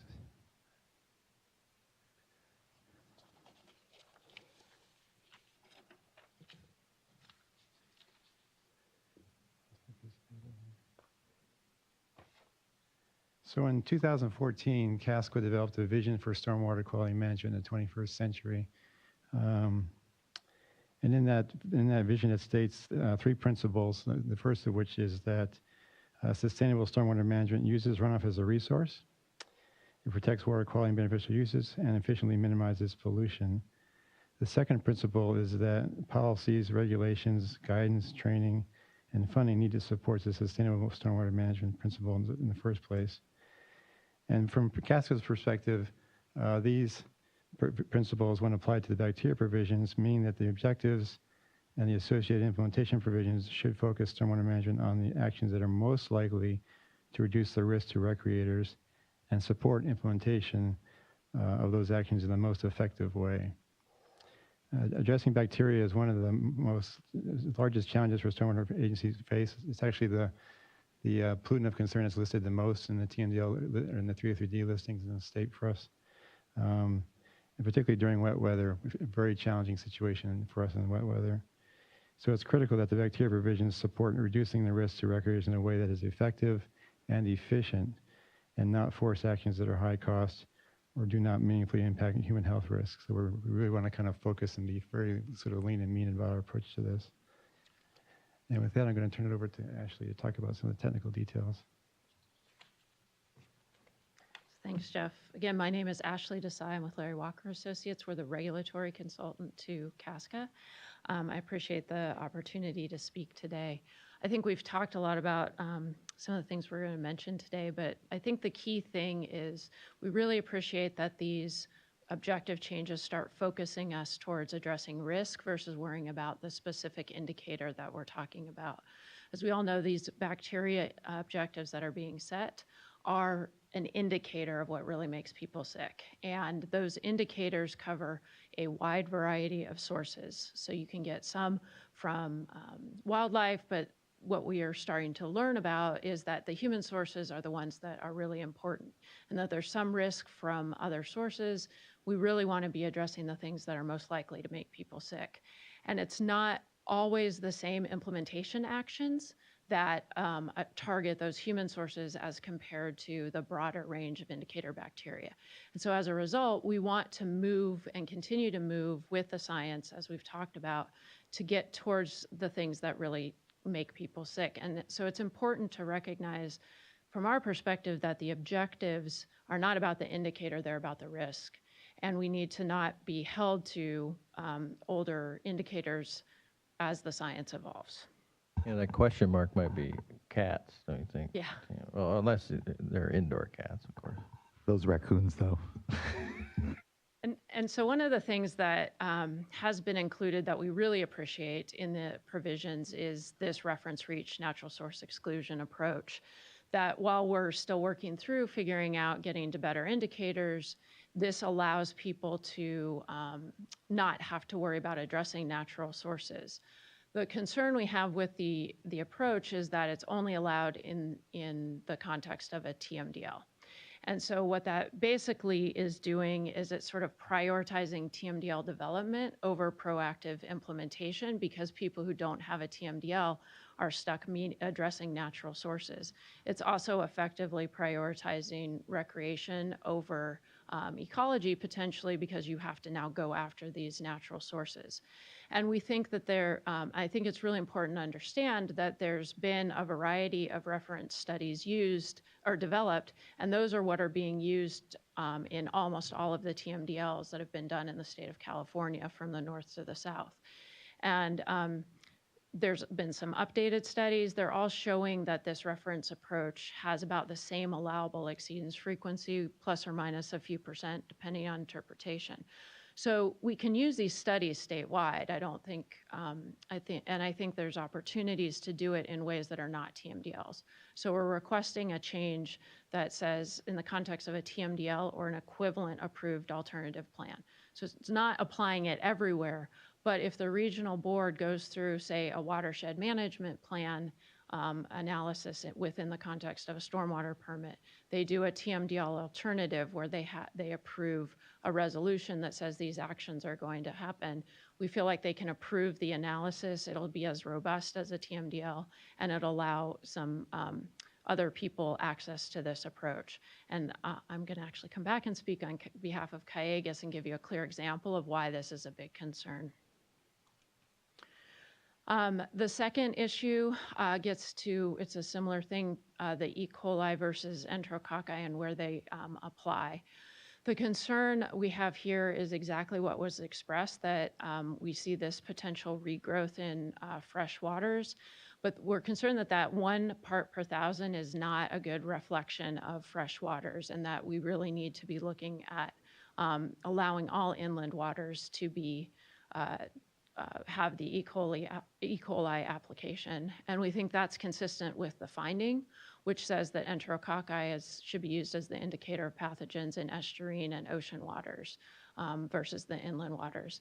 And this is just a little bit of a graphic kind of showing this is one of the reference reach studies showing for inland water, showing the percent exceedance of the enterococci objectives in fresh water. So that's why we're really concerned about having enterococci apply to freshwater. And I believe Orange County is going to speak a little bit about some example. We know of at least 2 waters in the Los Angeles region. I think Orange County is going to talk about some that this would switch them from compliance with E. coli that they've been doing for a period of time now to enterococci for an inland water. This is, there was the addition of the evaluation of beach posting data. I think this is actually a kind of a consistent concern with what the NGOs proposed a little bit, is that there is this disconnect between the AB 411 and the beach posting data. And so you are setting up this situation that if somebody is only listed for based off beach postings, you don't have the connection to the enterococci objectives. And so I think that as we move forward, we really need to look at both the objectives, but also the AB 411 and make sure that they are all aligning and that there's clarification. We actually would request that there needs to be objective exceedances as well in order to get a 303 delisting. But this process is kind of confusing right now, how it would all play out. So for the kind of switching now from the numbers to sort of the risk. This, one of the things that CASCA really feels is part of sustainable stormwater management is applying the objectives appropriately. And I think these 2 pictures really show the difference. Clearly, everyone wants to make sure we're protecting human health risks at the beach. But when we start talking about wet weather, then right now the objectives are applied in the same way to these 2 different situations. And we really feel that it's important moving forward for us to start recognizing that there's potential use differences and also potential differences in level of protection needed for wet weather versus dry weather, and that our objective setting development process should consider that. We recognize that can't be addressed right now, so we're asking for future objectives to include an analysis of what's attainable during wet weather and achievable during wet weather conditions as distinct from dry weather, and maybe consider a storms project or something like that. But we really think it's important to start separating this in order to facilitate us actually having sustainable stormwater management. Right now, there is the high flow suspensions, I think, are the mechanism that is included. We really appreciate that this has been included, but we're concerned that it requires a use attainability analysis since it's a temporary suspension of a use. It's not a removal of a use.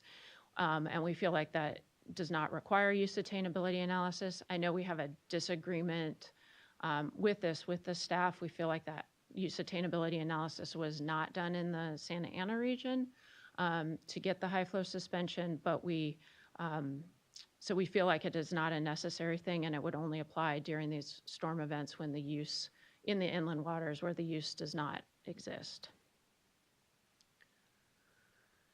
And so that's kind of our, the more technical changes. The other thing we're really requesting is to direct the State Board staff to have a stakeholder process that evaluates this separate wet weather objectives, also looking at fecal coliform and enterococci objectives based off California-specific studies. We actually fully support that as well. We think it's really important to use all this science and information that has been developed, but we think that it needs to be done through a stakeholder process where we can evaluate all of these different studies and the different information. And it gives us a forum to continue to evolve these objectives as science evolves. And so we're asking for a resolution that directs staff to do that. we feel like there's mechanisms that exist that can be modified. We don't have to create some new process. We could use the Beach Water Quality Task Force, for example. There's a lot of places where people talk about bacteria, but people are not brought together and pulling it all together in the context of how to think through it and turning it into statewide policy. So we're requesting that is set up. It could be similar to what was done for the sediment quality objectives, but basically have this forum to have these conversations and really continue to evolve the ways in which we protect recreational beneficial uses. So with that, if you have any questions, I appreciate your time. Well, thank you, Ms. Desai. And you left a lot of time on the table, so we always appreciate that.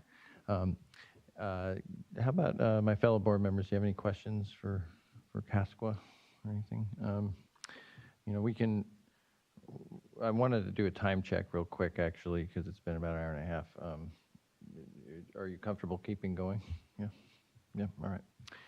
So I guess, you know, some of these questions resonate with me very much. I'm concerned about attainability, and also there's just the credibility of the Water Quality Standards Program applying, you know, to areas where there's clearly, you know, people aren't swimming. It's dangerous for other reasons, and thus, you know, the LA Regional Board came up with the high flow suspension to try to bring that common sense aspect to the program. And so, you know, I applaud, you know, the stormwater agencies for bringing these issues up and asking about the continued development of science around wet weather risk, but also reminding us all that many recreators, especially surfers, like to swim in the wet weather, and it's part of the Rec 1 use that's established in our state. So we have to reconcile that challenge.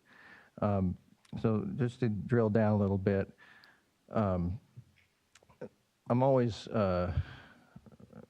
I respond favorably to the idea of equivalent protection in all of our programs. And so this issue of TMDL being required before we bring up implementation approaches for bacteria that we've discussed and that are proposed, it's interesting. I actually am concerned, maybe from another standpoint, that the TMDL process takes a long time, and I'm concerned if that would actually make our response slower to public health protection by requiring a TMDL to be in place before we clarify some of these issues, especially if we have science monitoring that really justifies that, oh, we've looked at human sources, higher risk sources, and we can move to these exclusions consistent with other TMDLs. So I'd like staff to respond to that issue, and if regional boards may have flexibility to use implementation approaches that are proposed prior to the adoption of a TMDL for the purposes of timeliness.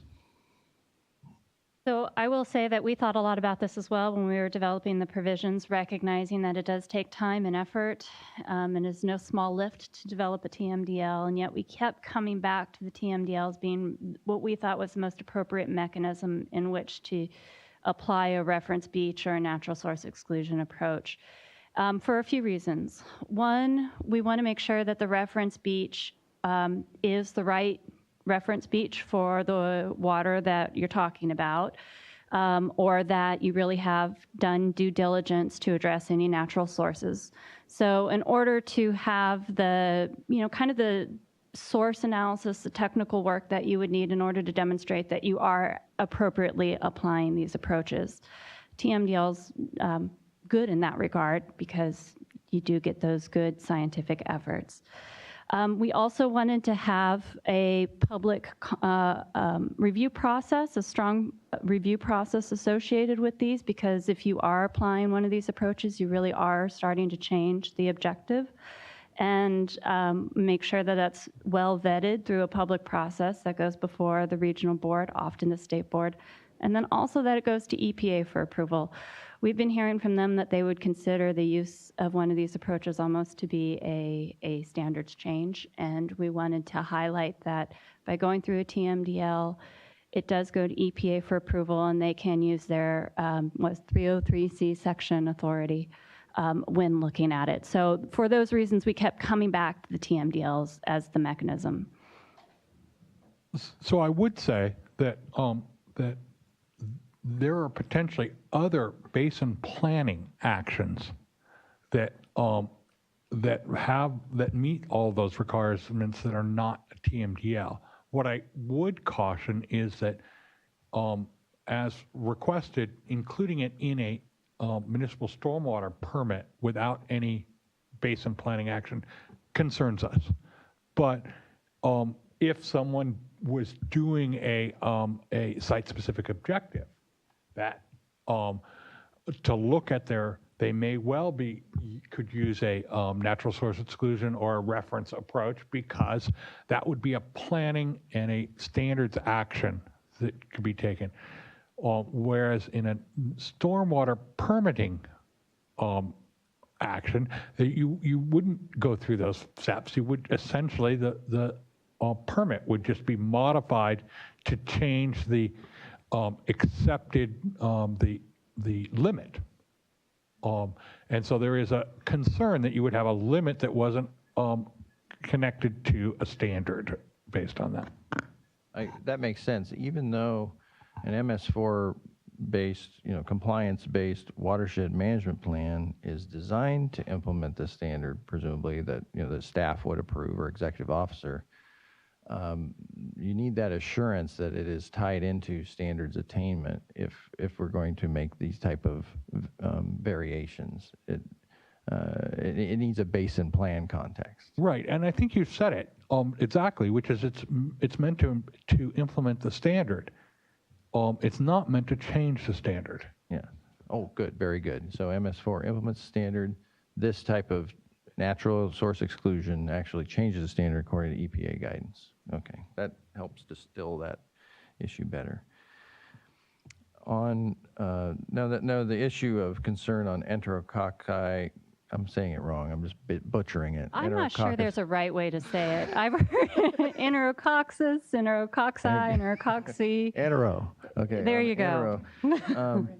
In freshwater. Now, we just spent some time explaining, no, we don't think it's appropriate for freshwater, and yet, the MS4 folks say we're concerned it's getting triggered, and I guess I'm not sure if it's in cases where freshwater is above 1 part per thousand, maybe in coastal areas, and the location of that monitoring location, that where they're taking the data, affects, this entero determination. Yeah, so we're proposing to apply the enterococci objective to ocean waters and as well as to any inland water body that has that saline level of 1 part per thousand salinity, more than 5% of the calendar year. Right.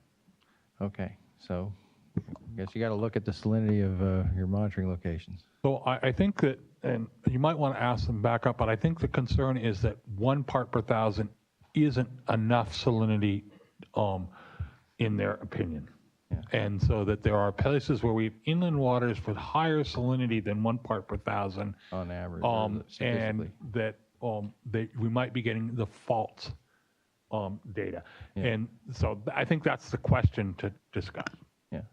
And I can envision it, you want the right indicator, and if you do the statistical analysis on salinity, you might be over at 1 part.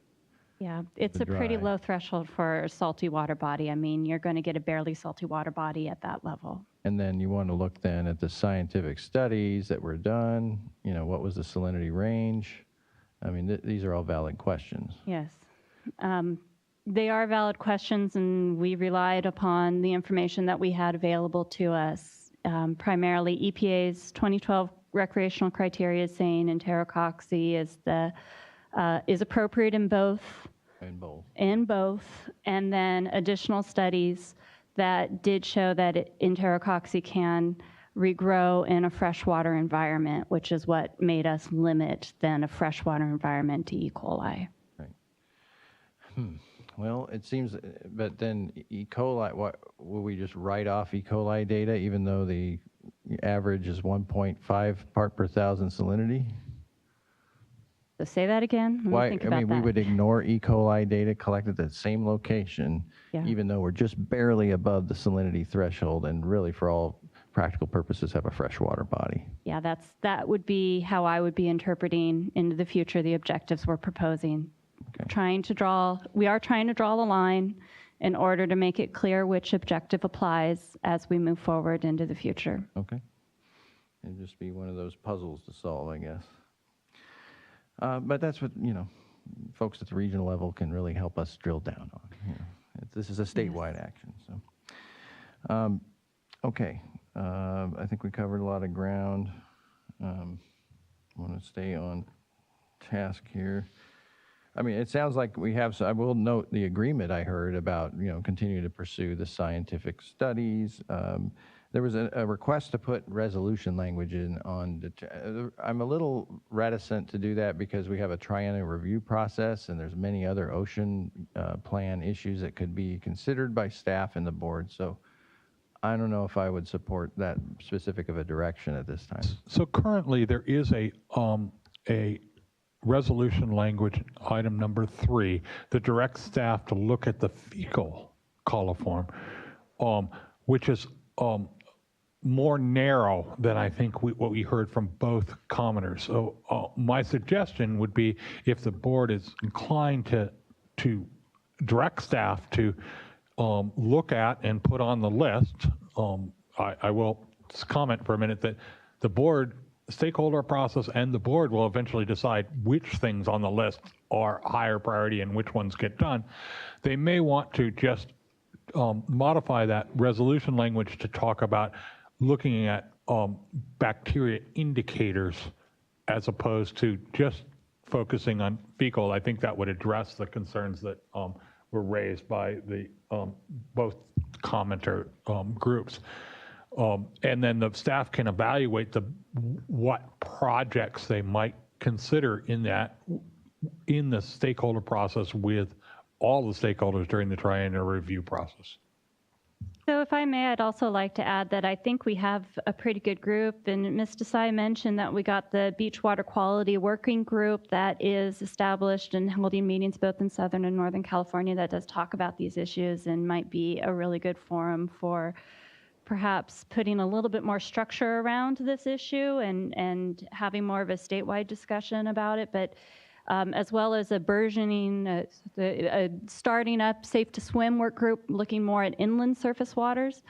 And both of these, I think, are really good forums for us to start looking, and as we have already been planning to do, to continue to look at some of the upcoming science and as this continues to evolve. So I think we're actually very much on the same page with how to use some of these groups and what to do with them, and I'm looking forward to continuing that effort. Yeah, and for that reason, looking at the language in the draft resolution, I don't see a strong, compelling reason to modify it. What this does is, for me, it creates a placeholder for work, clearly linked to the decision to retain the fecal coliform objective in the ocean, or the proposal to retain the fecal coliform objective in the ocean plan.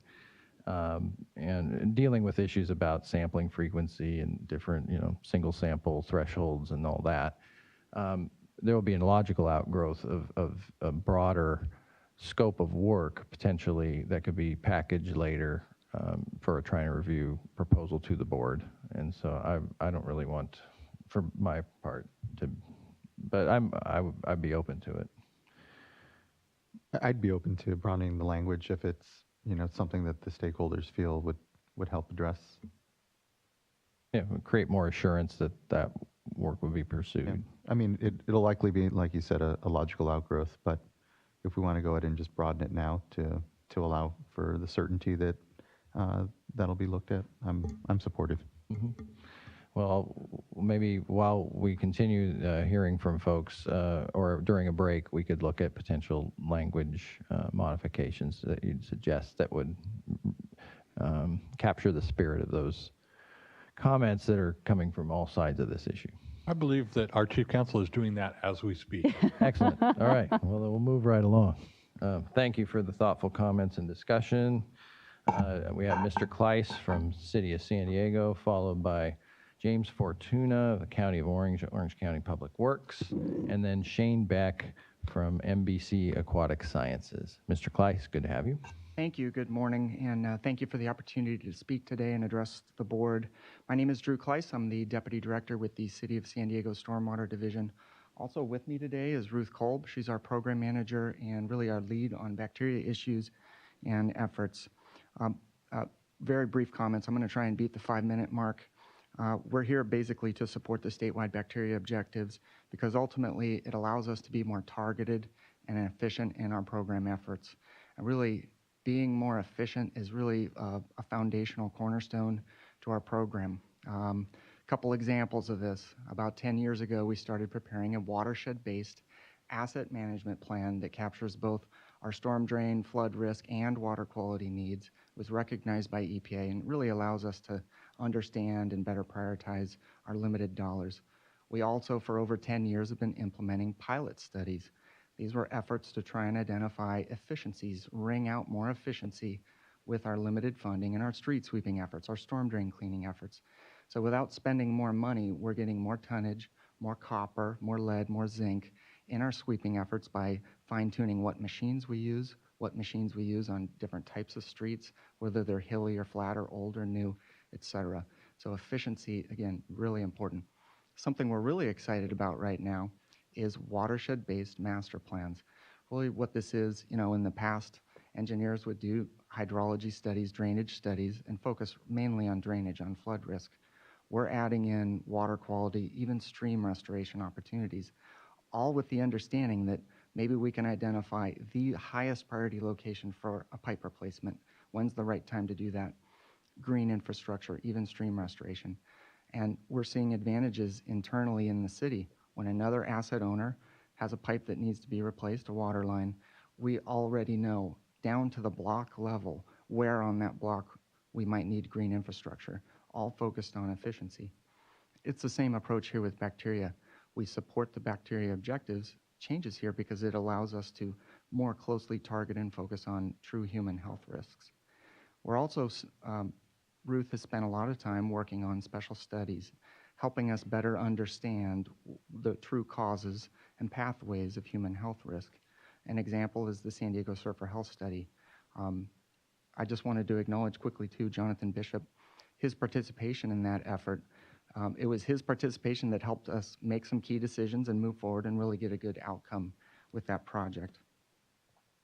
So in closing, we agree with the shift to a risk-based approach in the proposed statewide bacteria objectives, and we support its adoption today. We'll look forward to continued collaboration with the State Water Board on these efforts. And just kind of following on the discussion we just had, we also do support, as the CASCA comments mentioned, a stakeholder process that would allow us to continue to move forward and identify those alternatives to FIB. Thank you for your time today. We're happy to help answer any questions. Well, thank you for your comments and your leadership on stormwater asset management. All right, next, Mr. Fortuna, followed by Shane Beck, and then Ms. Rubin said she doesn't want to speak, so okay. Good morning, members of the board. Thanks for having me. I want to thank the State Water Board and their staff for allowing me to come up and provide comments today on this very important item. So my name is James Fortuna. I work for the Orange County Stormwater Program for over 15 years. I've been heavily involved with our field monitoring and data analysis programs throughout this time. And in this role, I've personally inspected hundreds of our outfalls and storm drains and channels and our monitoring stations, our estuary sites as well. And so I think what we wanted to focus our comments on today was related to the issue of salinity that's already been brought up by others, but we feel it is a problem. We do think that after the written comment period, we saw a change in the salinity threshold that differentiates the freshwater indicator of E. coli and the saltwater indicator of Enterococcus from 10 ppt to 1 ppt. And this is problematic for us because many of our inland channels fluctuate above 1 ppt, and they do have freshwater biology in them, and they're outside of the tidal zones.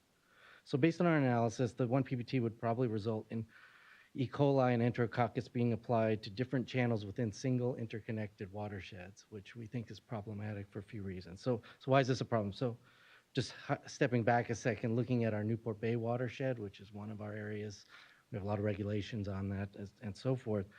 We looked at 7 inland monitoring stations there and looked at the data throughout 2017 for salinity. And 5 of those stations, again, all freshwater biology, all inland streams, would pass the saltwater sort of criteria, marine water standard for enterococcus. So, and a lot of this is related to groundwater effects that have been documented in the watershed. So we think that creates a few different issues for us. One, there's sort of a technical issue with monitoring and data analysis by adding complexity to having multiple indicators within one watershed to assess bacteria. We think it's a communication issue too. It'd be a little more challenging to communicate to the public on the health of these waters when we've got different issues being segregated out by salinity. And then there's a scale issue here too. We think that this issue may not just apply to Orange County, but it could be other watersheds in coastal zones or with rising groundwater where the salinity would affect which indicator would apply. So how did this issue arise? There seems to be some level of inconsistency between the staff report and the CTR. We provide these comments for your consideration. For the staff report, the salinity threshold is established under the estuarine water provisions, issue C, estuarine water bacteria indicators, and as defined in the ocean plan, estuarine waters will generally be considered to extend from a bay or the open ocean to the upstream limit of tidal action. If you look at the CTR, CTR recognizes that the freshwater saltwater borderline is not a clear cut based on salinity level. The dominant aquatic biology is the ultimate factor in determining whether the water body should apply a freshwater or saltwater criteria. And so what is our solution? We propose that we'd ask the State Board to provide regulatory clarity, that the salinity threshold only applies to tidally influenced portions of streams, and that all inland freshwater streams with freshwater biology would use the E. coli target. We feel this change aligns with the staff report's initial intention, and that the salinity threshold is applicable for the estuarine waters.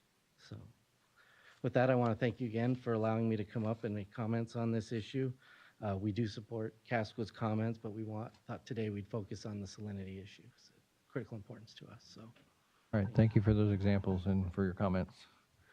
Mr. Beck from NBC Aquatic Sciences.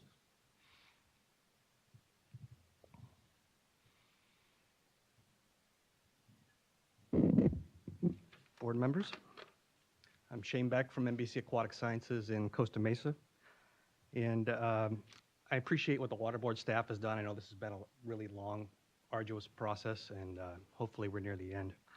The new objectives would retain the fecal coliform objective in the ocean plan and would not modify the Lahontan region fecal coliform standard. As Casqua summarized earlier, fecal coliforms are somewhat ubiquitous in the environment, and you're not going to find them just in humans or livestock, but also deer, birds, even non-animal sources, soil, algae. US EPA notes that most strains of Enterococcus and E. coli do not cause human illness, rather they indicate the presence of fecal contamination. The 2012 US EPA recreational water quality criteria does not recommend measurements of fecal coliform as fecal indicator bacteria because they're not pathogenic or reliably correlated with swimmer illness. Therefore, we don't believe that fecal coliform should be used as an indicator in these provisions. Instead, the State Board should follow US EPA recommendations and use E. coli and Enterococcus. The Lahontan Basin Plan fecal coliform standard is not tied to any specific beneficial use. However, almost all the surface waters within the region are designated with the Rec 1 beneficial use. US EPA recommends E. coli as the fecal indicator bacteria within Rec 1 waters due to epidemiology studies that show an association between E. coli concentrations and swimmer illness. Therefore, we think the statewide bacteria provision should be applied consistently within the state, including the Lahontan region. In the latest draft of the provisions, the State Board cites 3 relatively recent studies as evidence that fecal coliform may be a better indicator of gastrointestinal illness rather than enterococci during certain types of exposure and environmental conditions. In these studies, researchers only found an association between fecal coliform concentrations and swimmer illness under narrow circumstances, such as storm runoff or submarine wastewater contaminated groundwater flow. When all the data are considered in total, such as not separating storm flow from dry weather flow, there were no fecal coliform illness associations. When water quality monitoring for bacteria occurs within ocean waters, monitors and regulators do not separate data collected during high contamination conditions from the overall data set. Therefore, it's not clear why these data were being parsed from the overall picture and incorporated in the bacteria provisions. I think staff is on the, I like the proposal to have another look at fecal coliform, especially within the ocean plan. Thank you for your time. Thank you for your comments and taking a critical look at that proposal. Very good. Well, that does it for our speakers, and I wanted to see if our board members had any comments or questions for staff. I think that Mr. Zai had another speaker card in. Oh, I'm kind of a rookie at this. I sort of missed that thing on your card here. Sorry about Not that. the same person twice, but it's good. for the Cayugas Creek. Very good. Thank you for flagging that for me, Mr. Bishop. Mrs. appreciate Tsai, it. please Thank take you. all the time, up to 5 minutes. Thank you. Again, my name is Ashley Desai. I am speaking right now on behalf of the stakeholders implementing TMDLs in the Cayugas Creek watershed. They apologize they cannot be here in person, but asked me to speak since I was going to be up here. They fully support adoption of the bacteria provisions with one change, which is related to the reference reach application. And they wanted me to come speak because I think it's a really good example of the impacts of not allowing the reference reach approach to be used outside the context of a TMDL.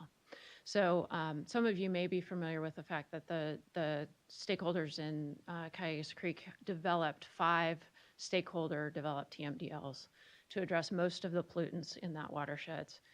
They've been working together since 1996 and have addressed most of the impairments in that watershed with ag, wastewater, and stormwater agencies working together collaboratively. There's a couple things that are left. One is bacteria. And the stakeholders, because they have gone through the TMDL development process, they did it for things that were on the consent decree in Los Angeles, and bacteria was not at the time. They considered developing a TMDL for bacteria, but felt that they went through and invested quite a lot of resources in developing TMDLs, and still were left with the fact that they had a TMDL, but didn't quite know what actions they needed to take to address all those TMDLs. So they've been proactively working on developing a coordinated implementation plan that addresses all the TMDLs they have, plus all the 303D listings, the main one being bacteria. And so the goal of that plan actually is to say, is to be a TMDL alternative and to also meet the watershed management plan requirements that they anticipate coming out of the next round of their MS4 permit. They're not covered by the LA permit, but will be under the next renewal. And so, you know, they've always been proactive in addressing these impairments, and they've gone through this implementation plan analysis, and every watershed surrounding them has a TMDL and has the same allowable exceedance frequency. So when they went to do their plan, they assumed that they should, with these new provisions, that they would probably be allowed to have this reference reach approach. So they developed the analysis consistent with the LA Regional Board's reasonable assurance analysis to show that they would meet the standards with the reference reach approach. They did the analysis with the reference reach approach, developed their plan based off of that. And so when the provisions came out, they looked at it, and the difference for them, if they don't have the reference reach approach, is BMPs that are, the stormwater BMPs would have to be sized 17 times bigger than the plans that they put forward, and they would be the only ones in all of their surrounding areas that didn't have the same requirements. And so they basically now are in the position of not being able to move forward with implementing this plan, having to go through the expense of developing a TMDL or waiting for the LA Regional Board to do it in order to be able to use this plan that they've already developed to proactively address impairments. And so that's the example of the concern we have with not allowing regional boards to be able to determine that there is an appropriate analysis that has been done. And they would fully anticipate that the plan would be reviewed in the LA region. It would go through a public process to be reviewed as part of the implementation planning procedures under the permit. So with that, we're requesting that the requirement to use the reference reach approach the requirement for it to only be used in a TMDL be removed. We support the CASCA's proposed changes, and we also support the other proposals that CASCA put forward. Thank you for your time. Okay, thank you for that example. So, Mr. Bishop, earlier you said that regional boards can use these implementation approaches such as natural source exclusion, et cetera, as long as there's a basin plan amendment. But is there anything in our proposed language that precludes that, so that becomes a barrier? That is, you know, that you shall have a TMDL before you can use them. So jump right in, but right now it does limit it to a TMDL. It does not allow for other basin plan actions. That, even if we change that, and I'm not opposed to changing that, it wouldn't solve the problem that Ashley described. But I'm reluctant to impose a statewide approach to deal with a very specific issue where they have essentially all the surrounding watersheds have gone through the process and identified a reference beach and similar days of exceedance is different than saying that any region can use their stormwater permit to apply this. I think that facts are different in the case. Well, right, she anchored it in, as you say, a permit requirement and alternative compliance for receiving water limits, which, you know, a watershed management plan. Right, but she also clearly designated that there have been TMDLs in all the surrounding watersheds that took the same approach and came up with the same reference, which is I would suggest that a discussion between the Cayugas folks, myself, and the regional board. I think there is a way to do a very limited basin plan amendment to recognize the associated approaches that have been done and developed all around it, as opposed to modifying this bacteria standard to allow all MS4s to address standards changes. Yeah, I think, you know, what I would be concerned about in allowing an alternative pathway is that we didn't get a rigorous source assessment. You know, we get those with a TMDL. You know, we're going to get, and we'll find things, you know, we'll find those leaking force mains and that sort of thing that is confounded by wildlife data and that sort of thing. And so the standard of rigor to do an alternative compliance pathway has to meet that, you know, and when you say neighboring watersheds have done this, well, your watershed needs to have done this. Your watershed needs to have done a thorough bacteria source assessment to really be equivalent to a TMDL, and I'm not sure we've seen them in the state. You know, So, without the driver of a TMDL being required, have we seen examples of rigorous source assessments that could be qualify as an equivalent level of protection? So we need to clarify between the two. There is the natural source exclusion that you're 100% correct, and I can't. You need to have.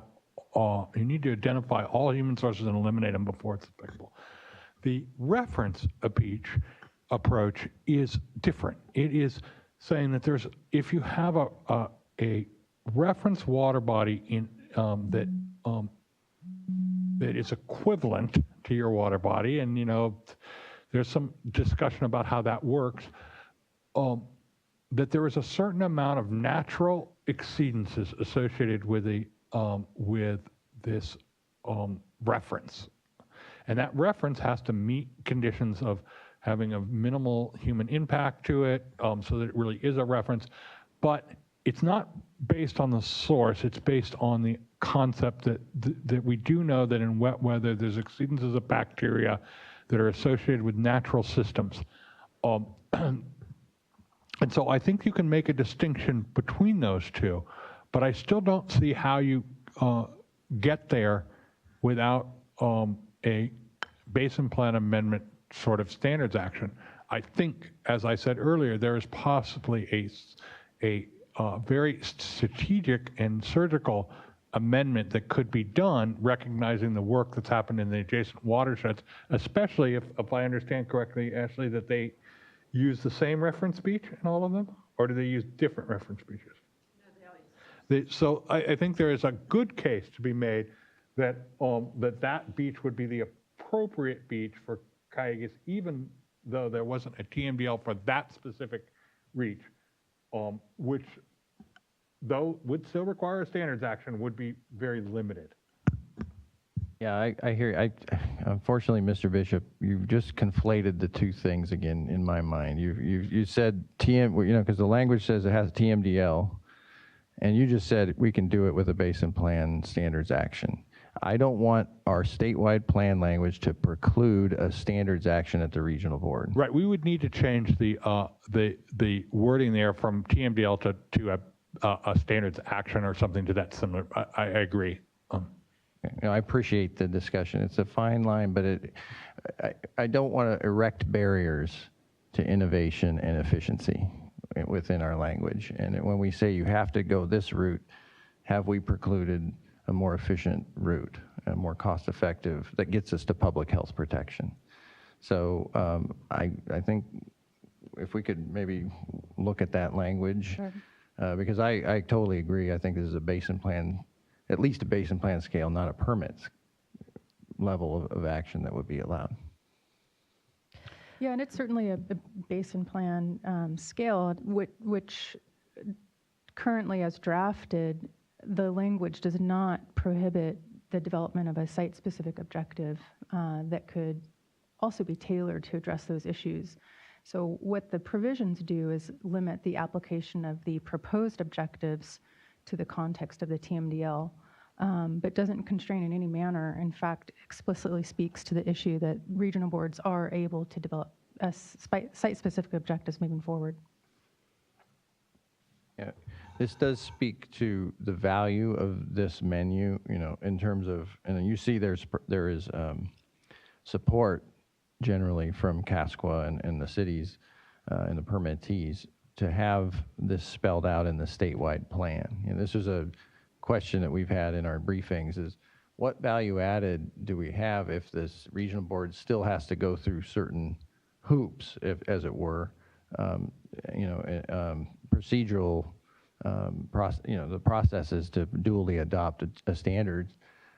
What efficiencies are we creating by having it in the statewide plan? And I know that, LA board, when they did the limited rec 1 or the natural source exclusion, Santa Ana and limited rec 1, they did one part of the procedure, and then the other part was adopting the standard. And so this proposal sets up that one part of the procedure. Yeah, so I think that also if we have an opportunity to exercise these options within a basin plan amendment as well as a TMDL, you still have some assurance that the science is accurate and that the public process has the opportunity to happen. So I think we can add that language in. We were actually playing around with potentially doing so anyway. So, well, great. I appreciate your patience with me and having this discussion. And I think it would be reflective of the input we received, but still creating a pretty high threshold for modification to standards, which I think we all understand. Are we prepared to look at language? Do you want some time? Well, we do have some back pocket language, and then the request that to address Resolve 3, I'd like to consolidate them into one document so that we can put them up on the screen. So if we could take a brief, maybe 15-minute break, and then we could close this item, I think, with pretty quick speed after that. There is one other issue. When it comes to the salinity standard, and ultimately, what is staff thought? Is there, I feel the concerns that were brought up. There were some valid ones when it comes to how it might actually be I would effective. suggest that if we're going to take a 10-minute break, I'd like to sit down with staff and talk about that before we come back to you and we can address that issue at the same time. Great. Thank you. Good. Well, I want to give you 15 minutes at least. This is a lot to chew on. So how about we round it up to noon, and when we'll come back, and if you're not ready, we'll let folks know. So right now, the plan is to reconvene at noon. We'll take a quick recess to look at some proposed language changes. Thank you.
Check, check. 12:02. I'm impressed you made it back in about 15 minutes. We're doing great. So we're back from looking at possible language to address some of the comments that we had, and I will turn it over to Mr. Bishop. So we do have some language that I'm going to turn over to Michael to cover, but I did want to address the salinity issue first. And so a couple things I want to point out is that in the EPA criteria, they did say you could use both for inland waters. We thought that was a little too broad, and so we limited it to the 1 part per thousand. But we do recognize that that was a decision that could have gone to another level. And so our recommendation would be that we add that, we keep it the way it is now, but we add to the discussion of future stakeholder work that we include the salinity threshold in that discussion, because we don't really have a good rationale for changing it at this point. And I will turn it over to Michael to talk about the language. Okay, thank you. And so what Ms. Townsend's going to pull up is a new change sheet. We're denominating it change sheet number 2, distributed at the board meeting today. And the first, beginning with part 3 to the SWRCB plan, you are seeing language in black that is reflected in the current staff proposal, reflecting all the underlying changes from the prior change sheets and the various staff drafts. And to that, we have added red text to indicate changes that are within the scope of this particular change sheet. And all of these changes, and I won't necessarily read them all into the record, but they will be shown up on the screen as we go through. They are all in the implementation provisions for the bacteria or the pathogen indicators. And where we have had references to TMDL before, that you can use a TMDL to develop a reference beach or a natural source exclusion approach, we have added in the language or a basin plan amendment. And this is consistent with what you heard from staff earlier today, that both because of the public process issues and the rigor, we believe that this is both legally and as a matter of public policy the better approach, that you have a planning action as opposed to a permitting action be the mechanism through which either of these approaches are adopted. And so you see up on the screen at the moment, as just an example, the applicability of the bacterial water quality objectives, where the words TMDL have appeared. We have added TMDL or a basin plan amendment. And then subsequently, just for clarity's sake, we have indicated for clarity because there's this dichotomy between 303D actions, which are TMDL or listing related actions, and 303C, which are actual standards actions. That EPA may have a dual approval role in these circumstances. And so we've just made it clear by adding the language, such a TMDL or basin plan amendment that implements either approach may be subject to US EPA's approval, again, providing that clarity. If we scroll down a little bit further, you can see that throughout that particular section, you are in every instance of TMDL, or in the context of a TMDL, we're just adding that additional clause or a basin plan amendment. And Janine, if you can go down a little bit further, we make similar companion amendments later on in the program of implementation for the ocean plan, where the same concepts are being carried through. Adding the defined terms of basin plan. Here, it's a little bit different nomenclature. Basin plan is not capitalized. It's basin plan with an asterisk afterward, but it's the same issue. That clarifying that a basin plan amendment or a TMDL can be a mechanism for incorporating a reference beach or natural source exclusion approach. And if we close out, keep going down where we have the screen separated, before we get to the second part on the additions to the resolve clause, those are all the exclusive changes to reflect, that are necessary to reflect that a basin plan amendment is an appropriate vehicle for adopting, as well as a TMDL, which in California is going to be via a basin plan amendment itself, to adopt the reference beach anti-degradation, or reference beach natural source exclusion approach. The next edit in this change sheet is to address the concerns that were discussed before the break with respect to continued engagement with stakeholders and focusing on further changes. These are to address both concerns raised by the environmental groups that we need to take further looks at California-specific epidemiological studies and continue that dialogue. They also raised the salinity issue, as well as issues raised by CASQA that we should continue to focus from a risk perspective. And what we've done in this change sheet is propose to expand and slightly repurpose Resolved number 3, which up until this point has been focused on developing a specific staff project in the next ocean plan training review to look at fecal coliform indicators. And we've added a whole separate project that will focus on the continued assessment of pathogen indicators generally and focus on risk, salinity, and California-specific studies. So I'll just briefly read that language into the record. It would modify Resolve 3 to clarify that there are 2 projects. So it would direct the state board to identify as a, we would strike a future project and then add projects, plural, and then tabulate them. First one being Project A, the review of fecal coliform objectives established in the California Ocean Plan in 2005 during the upcoming California Ocean Plan Triennial Review. And then insert a new project tabulated as B, so begin the insertion, and B, the continued assessment of pathogen indicators and their implementation, comma, accounting for risk, comma, salinity, comma, and California-specific studies. And then we would end the addition and pick up with the next sentence, the scope of future, and then this is just to provide clarity, we insert the phrase fecal coliform project of the future fecal coliform project, and in the assertion, and then complete up with the remaining sentence, should include the evaluation of the magnitude and duration of fecal coliform objective and propose a revised objective if warranted. And again, the idea is here we have an ongoing stakeholder process, as you heard from staff this morning. These are the kinds of issues we will continue to look at and focus, and this sends the signal from the board that it wants the stakeholders and the staff to continue looking at risk, salinity, and California-specific studies. And of course, that's code for California-specific epidemiological studies. Great, thank you, Mr. Laufer. Any board discussion? Hearing none. I believe that's a very comprehensive response. I was trying to read the body language in the room and I'm failing. No, no, it looks like it addresses the issues. And so with, well, I'd go ahead. really like to, thank staff for all their fantastic work on this. I know it's not an easy issue, and particularly also the stakeholders, both appearing today and those that have been involved in the process.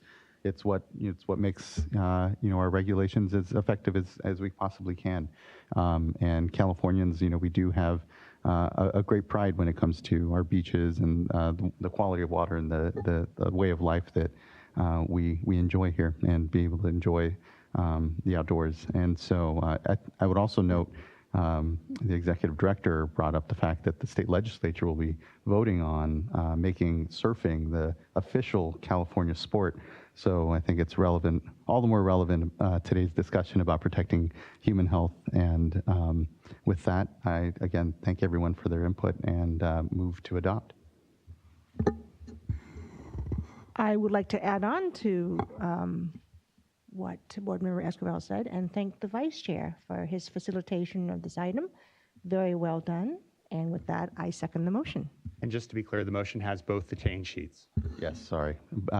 Move to adopt with change sheets 1 and 2. Second. Very good. Thanks to everyone. Thanks for the great discussion today. And with that, I'll ask for all in favor. Aye. Aye. Motion carries. And thanks again. A good step forward, and thanks to staff for all the diligent work. And so that brings us to item number 6, which is our board member report. Is there any items my fellow board members would like to report on? Maybe we'll let the room clear out a little. There's a big celebration going on here.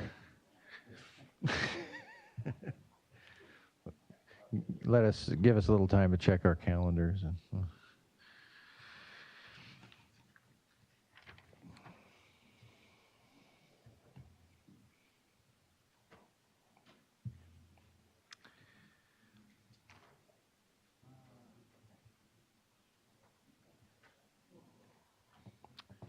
Go ahead, please. I'll start.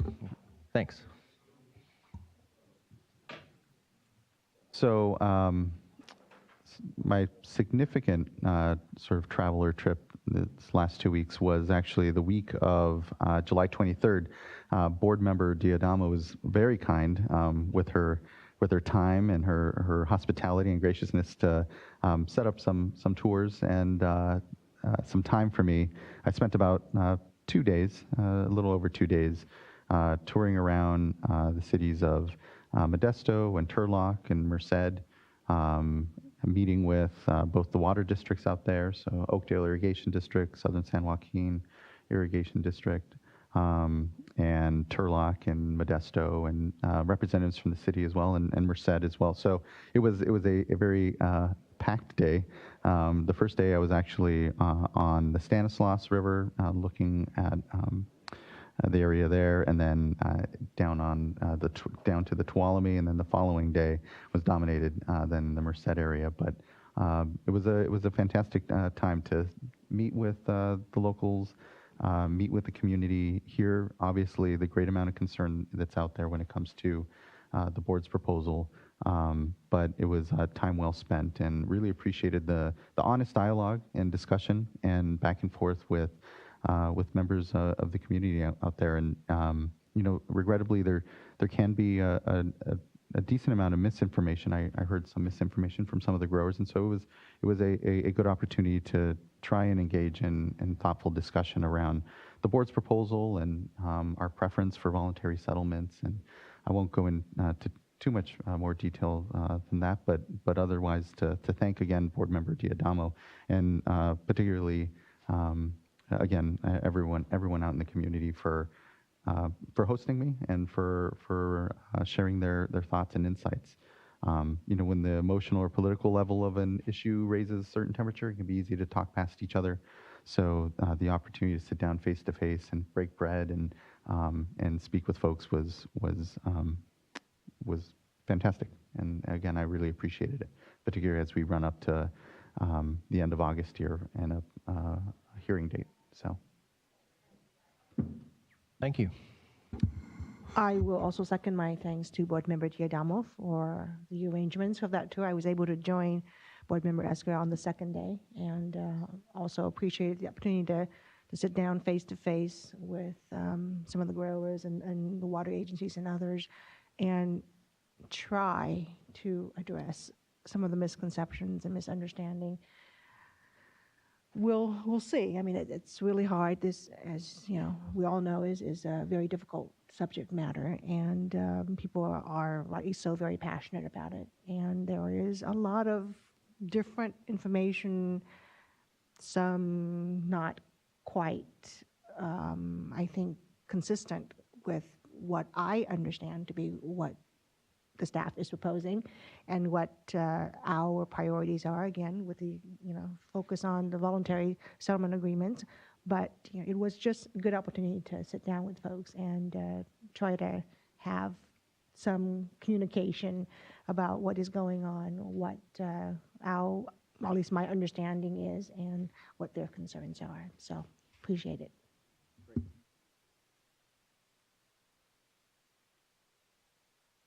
And I'll just add that I received a lot of feedback from those that participated in the various meetings, and they too appreciate the time that you took, both of you, to go down there and go on tours and listen and learn and have a dialogue. So it definitely goes both ways. Much appreciated. And I know it was a tough time to be there because temperatures were pretty high, not just emotionally, but the ambient temperatures. So thank you. Well, having grown up in the Coachella Valley as a desert kid, I can appreciate a good heat. So it was nice. Well, that's great to hear. Such worthy time investment and connection with folks. And I was on vacation the better part of that time. I have been spending some time with the Renew It folks. Have you heard of them? They're the urban water management, re-envisioning urban water management, and a little more on the academic side. So they've invited me to participate as a person on the regulatory side of those discussions, but trying to encourage integrated water management in our urban areas and focusing in the Bay Area on potable reuse of wastewater, which is in its infancy, and then also better coordination of the stormwater programs. And so it's great to have Dr. David Sedlak and Dr. Rich of Berkeley and Dr. Rich Luthi of Stanford and Bruce Wolf, Executive Officer of the Bay Area Board, in these discussions to try to encourage a forum to create partnerships that will last in the Bay Area. So that continues. And with that, that's it for my report. I guess that was July 17th when I had that meeting. Yeah, I did go to Alaska, and it was great. So we'll talk more about it. The fishing was fabulous. No wastewater treatment or planes, no. And they seem to be doing a good job with the septic systems in southeast Anchorage, but there's more information, I'm sure, to gather. Okay, with that, I think we're going to have maybe a 10-minute break or so and then go to closed session. Does that sound right?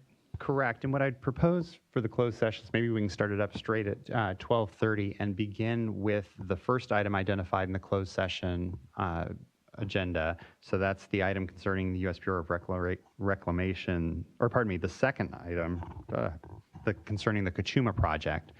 Begin the closed session with Kachuma project, and then when that concludes, we will move on to the water fix closed session item. Okay.